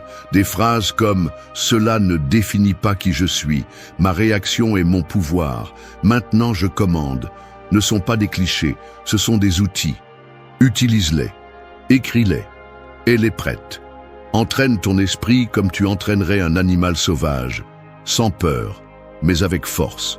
Répéter ce type de réponse n'est pas facile au début. L'impulsion veut avoir le dernier mot. Mais avec une pratique quotidienne, un langage dirigé et sans hésitation, tu deviens maître de ton état interne. Et quand cela arrive, l'environnement cesse d'avoir autant de pouvoir sur toi. Parce que celui qui commande ses émotions commande sa vie. Tu n'es pas ici pour demander la permission à ce que tu ressens. Tu es ici pour démontrer que ta volonté est au-dessus de tes fluctuations. C'est cela l'autodiscipline. C'est cela la force. C'est cela le stoïcisme en mouvement à son apogée. 7. Sois impitoyable avec votre discipline. Les tours imposantes ne se dressent pas avec de bonnes intentions. Elles sont construites brique par brique, même lorsqu'il y a de la fatigue, du doute ou de la pluie. La grandeur n'est pas un élan, c'est une répétition. Et il en va de même pour votre caractère. Si vous voulez un esprit fort, une volonté inébranlable et un destin qui ne vacille pas au gré du vent, vous avez besoin de discipline. Pas de temps en temps, pas quand vous en avez envie, toujours. Le stoïcisme ne glorifiait pas la motivation, car il savait qu'elle était volatile. Ce qu'il vénérait, c'était l'engagement quotidien, cet acte silencieux et ferme qui soutient votre identité, même si le monde brûle. Marc Aurèle n'écrivait pas ses pensées pour se sentir inspiré. Il le faisait pour ne pas oublier ce qu'il devait faire, même s'il n'en avait pas envie. C'est là la racine de la discipline. Agir malgré tout. Continuer quand les autres abandonnent. Tenir parole même quand personne ne vous regarde. Du point de vue des neurosciences, la discipline se consolide par la répétition consciente. Chaque fois que vous décidez de faire ce que vous avez dit que vous feriez, vous renforcez les réseaux neuronaux de l'autocontrôle. Le cerveau apprend par l'habitude, non par le désir. Si vous remettez à plus tard ce qui est important, votre esprit mémorise qu'il peut éviter. Si vous respectez, même si vous êtes fatigué, vous entraînez l'idée que vous pouvez résister. Et chaque répétition construit un système interne plus solide. Il ne s'agit pas de devenir une machine, mais quelqu'un qui se prend au sérieux. Si vous dites que vous allez lire chaque matin, vous le faites. Si vous décidez de vous entraîner, vous le faites même si la journée est difficile. Ne négociez pas avec votre parole, car chaque fois que vous cédez, vous enseignez à votre esprit qu'il peut vous trahir. Et chaque fois que vous respectez, vous le renforcez.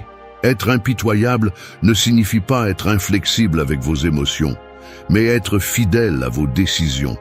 L'émotion change. L'engagement reste. Personne de fort ne s'est construit en écoutant des excuses internes. Personne qui domine sa vie ne la fait seulement les bons jours. La différence se fait les jours où rien ne vous pousse, mais vous avancez quand même. Appliquez cette discipline dans les petites choses. Appliquez cette discipline dans l'inconfort. Mettez des alarmes si vous en avez besoin. Créez des rituels si cela vous aide. Mais surtout, restez ferme. La répétition quotidienne n'est pas une punition, c'est votre entraînement. Le jour où vous êtes fatigué et que vous ne cédez pas, ce jour-là, vous n'avez pas seulement gagné, vous êtes devenu plus résistant. La force ne se mesure pas à ce que vous faites quand c'est facile, mais à ce que vous maintenez quand rien ne coopère. Et la discipline n'est pas quelque chose qui arrive, c'est quelque chose que vous choisissez, avec faim, avec sérieux, avec une détermination qui ne demande pas la permission au confort. Se promettre quelque chose et le tenir est une forme de respect envers soi-même. Et personne qui se respecte ne laisse son destin entre les mains de la paresse ou de la peur. Celui qui cultive la discipline devient invulnérable à l'imprévisible toujours. 8. Parle comme ton futur toi déjà accompli. Chaque fois que tu parles, tu écris une version de toi dans le temps. Il ne s'agit pas de deviner l'avenir, mais de le modeler avec des mots. Ce que tu dis devient le plan de ce que tu feras et, petit à petit, la structure de ce que tu seras. Parler à partir du manque te maintient attaché au passé. Parler à partir de la version qui a déjà accompli ce que tu désires te force à agir comme si tu y étais déjà. Et c'est la clé. Ne pas attendre d'arriver pour penser différemment, mais penser différemment pour arriver. Le stoïcisme soutenait que tu dois vivre selon tes principes, pas selon tes émotions. Et que se passe-t-il lorsque tu décides d'adopter la mentalité de ton futur toi?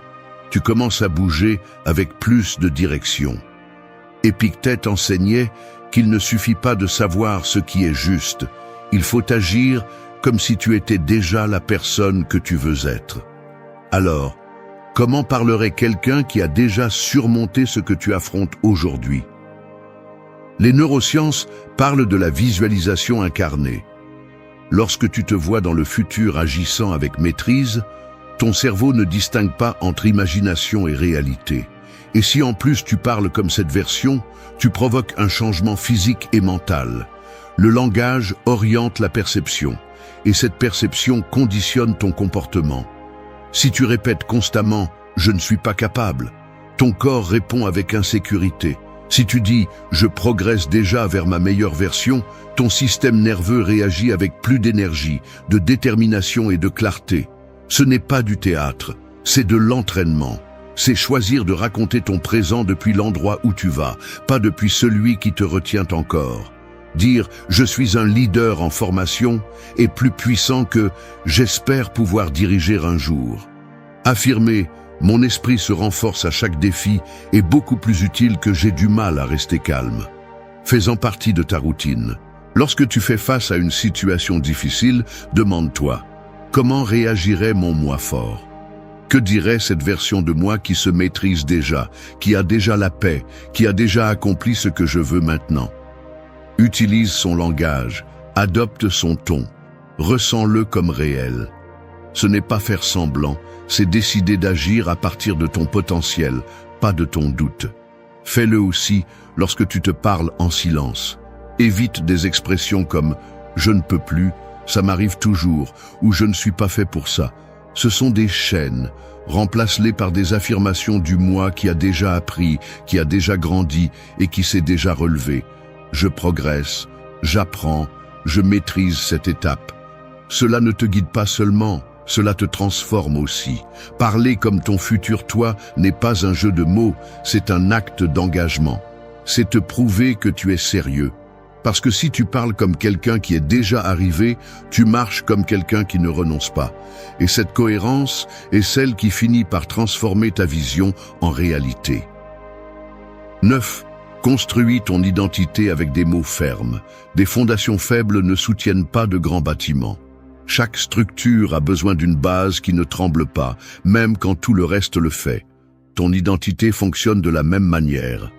Si elle est construite avec des mots fragiles, remplis de doutes ou de victimisation, elle s'effondre à la première critique ou difficulté. Mais si tu la construis avec un langage ferme, clair et cohérent, personne ne pourra te faire tomber de l'extérieur, parce que tu as déjà choisi qui tu es de l'intérieur. Du point de vue stoïcien, ton identité n'est pas quelque chose que tu hérites, ni quelque chose que les autres définissent. C'est le résultat de tes décisions, répétées quotidiennement. Marc Aurèle ne se définissait pas par son poste d'empereur, mais par sa capacité à agir avec rectitude, même lorsque personne d'autre ne le faisait. Son identité n'était pas basée sur son environnement, mais sur son langage interne. Il se disait ce qu'il était, ce qu'il devait soutenir et ce qu'il ne devait pas tolérer. Il l'écrivait, il le répétait, il l'incarnait. Les neurosciences soutiennent cette pratique. Les mots que tu utilises avec toi-même activent et renforcent des réseaux neuronaux spécifiques. Si tu te dis chaque jour que tu es faible, désorganisé ou incapable, ton cerveau renforce cette image et agit en conséquence.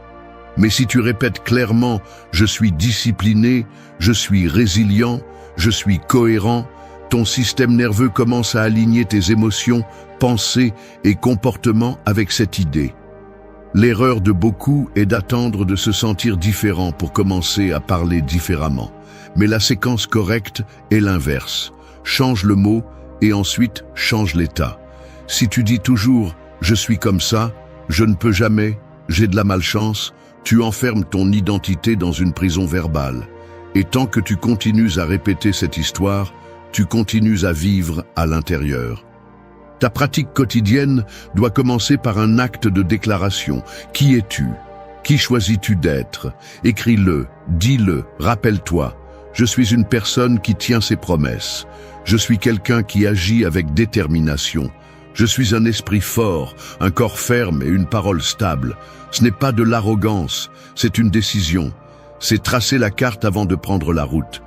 Pendant la journée, lorsque des pensées apparaissent qui tentent de te faire tomber, réponds par une phrase ferme « Ce n'est pas moi ». Je ne réponds pas de l'ancienne version. Je ne parle plus en victime, j'agis en leader. Cette répétition n'est pas un caprice. C'est un marteau sur du fer chaud. Elle façonne, elle durcit, elle forme le caractère. Au fil du temps, ton environnement commencera à te traiter comme tu te traites. Si ton langage reflète la fermeté, le respect et la clarté, les autres le perçoivent. Et si ce n'est pas le cas, cela n'a plus autant d'importance, parce que tu ne dépends pas de cela. Tu sais déjà qui tu es. Ne te définis pas par tes erreurs, ni par tes blessures, ni par ce que les autres attendent de toi.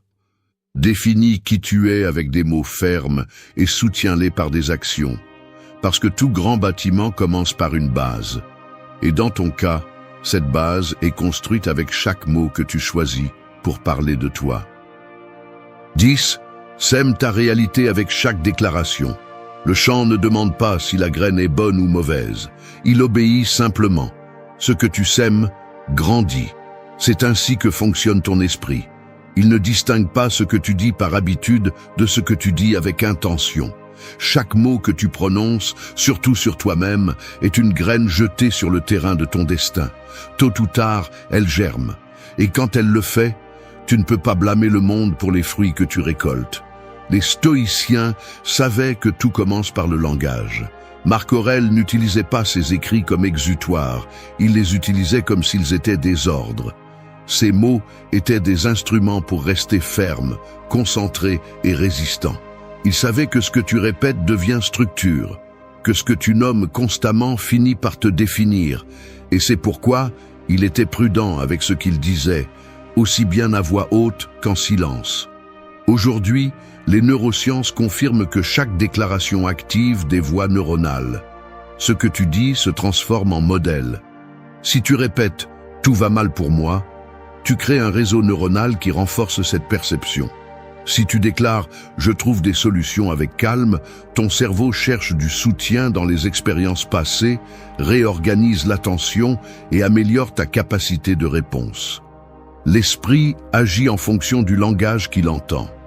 Ce n'est pas un hasard si les personnes qui se sabotent utilisent des phrases répétitives comme « j'échoue toujours »,« je suis un désastre ». Cela ne change jamais. Ces mots ne décrivent pas la réalité, ils la créent. Sème la frustration, tu récolteras le blocage. Sème la clarté, tu récolteras la direction. Ta vie extérieure commence à s'écrire à partir de tes mots intérieurs. La pratique stoïcienne consiste à choisir consciemment chaque phrase. Chaque matin, au lieu de lâcher des mots au hasard, lance des affirmations comme des graines avec un but. Aujourd'hui, j'agis avec fermeté. Mon énergie se concentre là où c'est important. Chaque décision construit mon caractère. Il ne s'agit pas de sonner bien, il s'agit d'écrire ton propre scénario en temps réel. Et chaque déclaration consciente est une ligne de plus dans cette histoire que tu choisis de vivre. Quand tu sens que la vie devient chaotique, quand tu perds le focus, reviens au pouvoir de tes mots. Tu n'as pas besoin de crier au monde, tu as juste besoin de te répéter ce que tu veux vraiment. Ce que tu choisis vraiment, ce que tu es vraiment. Fais-le à voix basse, fais-le dans ton journal, fais-le en marchant. Mais fais-le. Parce que si tu ne le fais pas, quelqu'un d'autre comblera ce vide avec ses idées, ses étiquettes et ses limites. Ne laisse pas tes déclarations être négligées, parce que chaque mot est une promesse lancée à l'univers et l'esprit cherche toujours à les réaliser. Choisis bien ce que tu vas semer, parce que viendra le jour de la récolte, et à ce moment-là, il sera trop tard pour changer la graine. Parle avec intention, déclare avec un but, sème avec conscience, parce que tu es le fermier de ton destin, et tes mots sont l'outil le plus puissant pour le cultiver.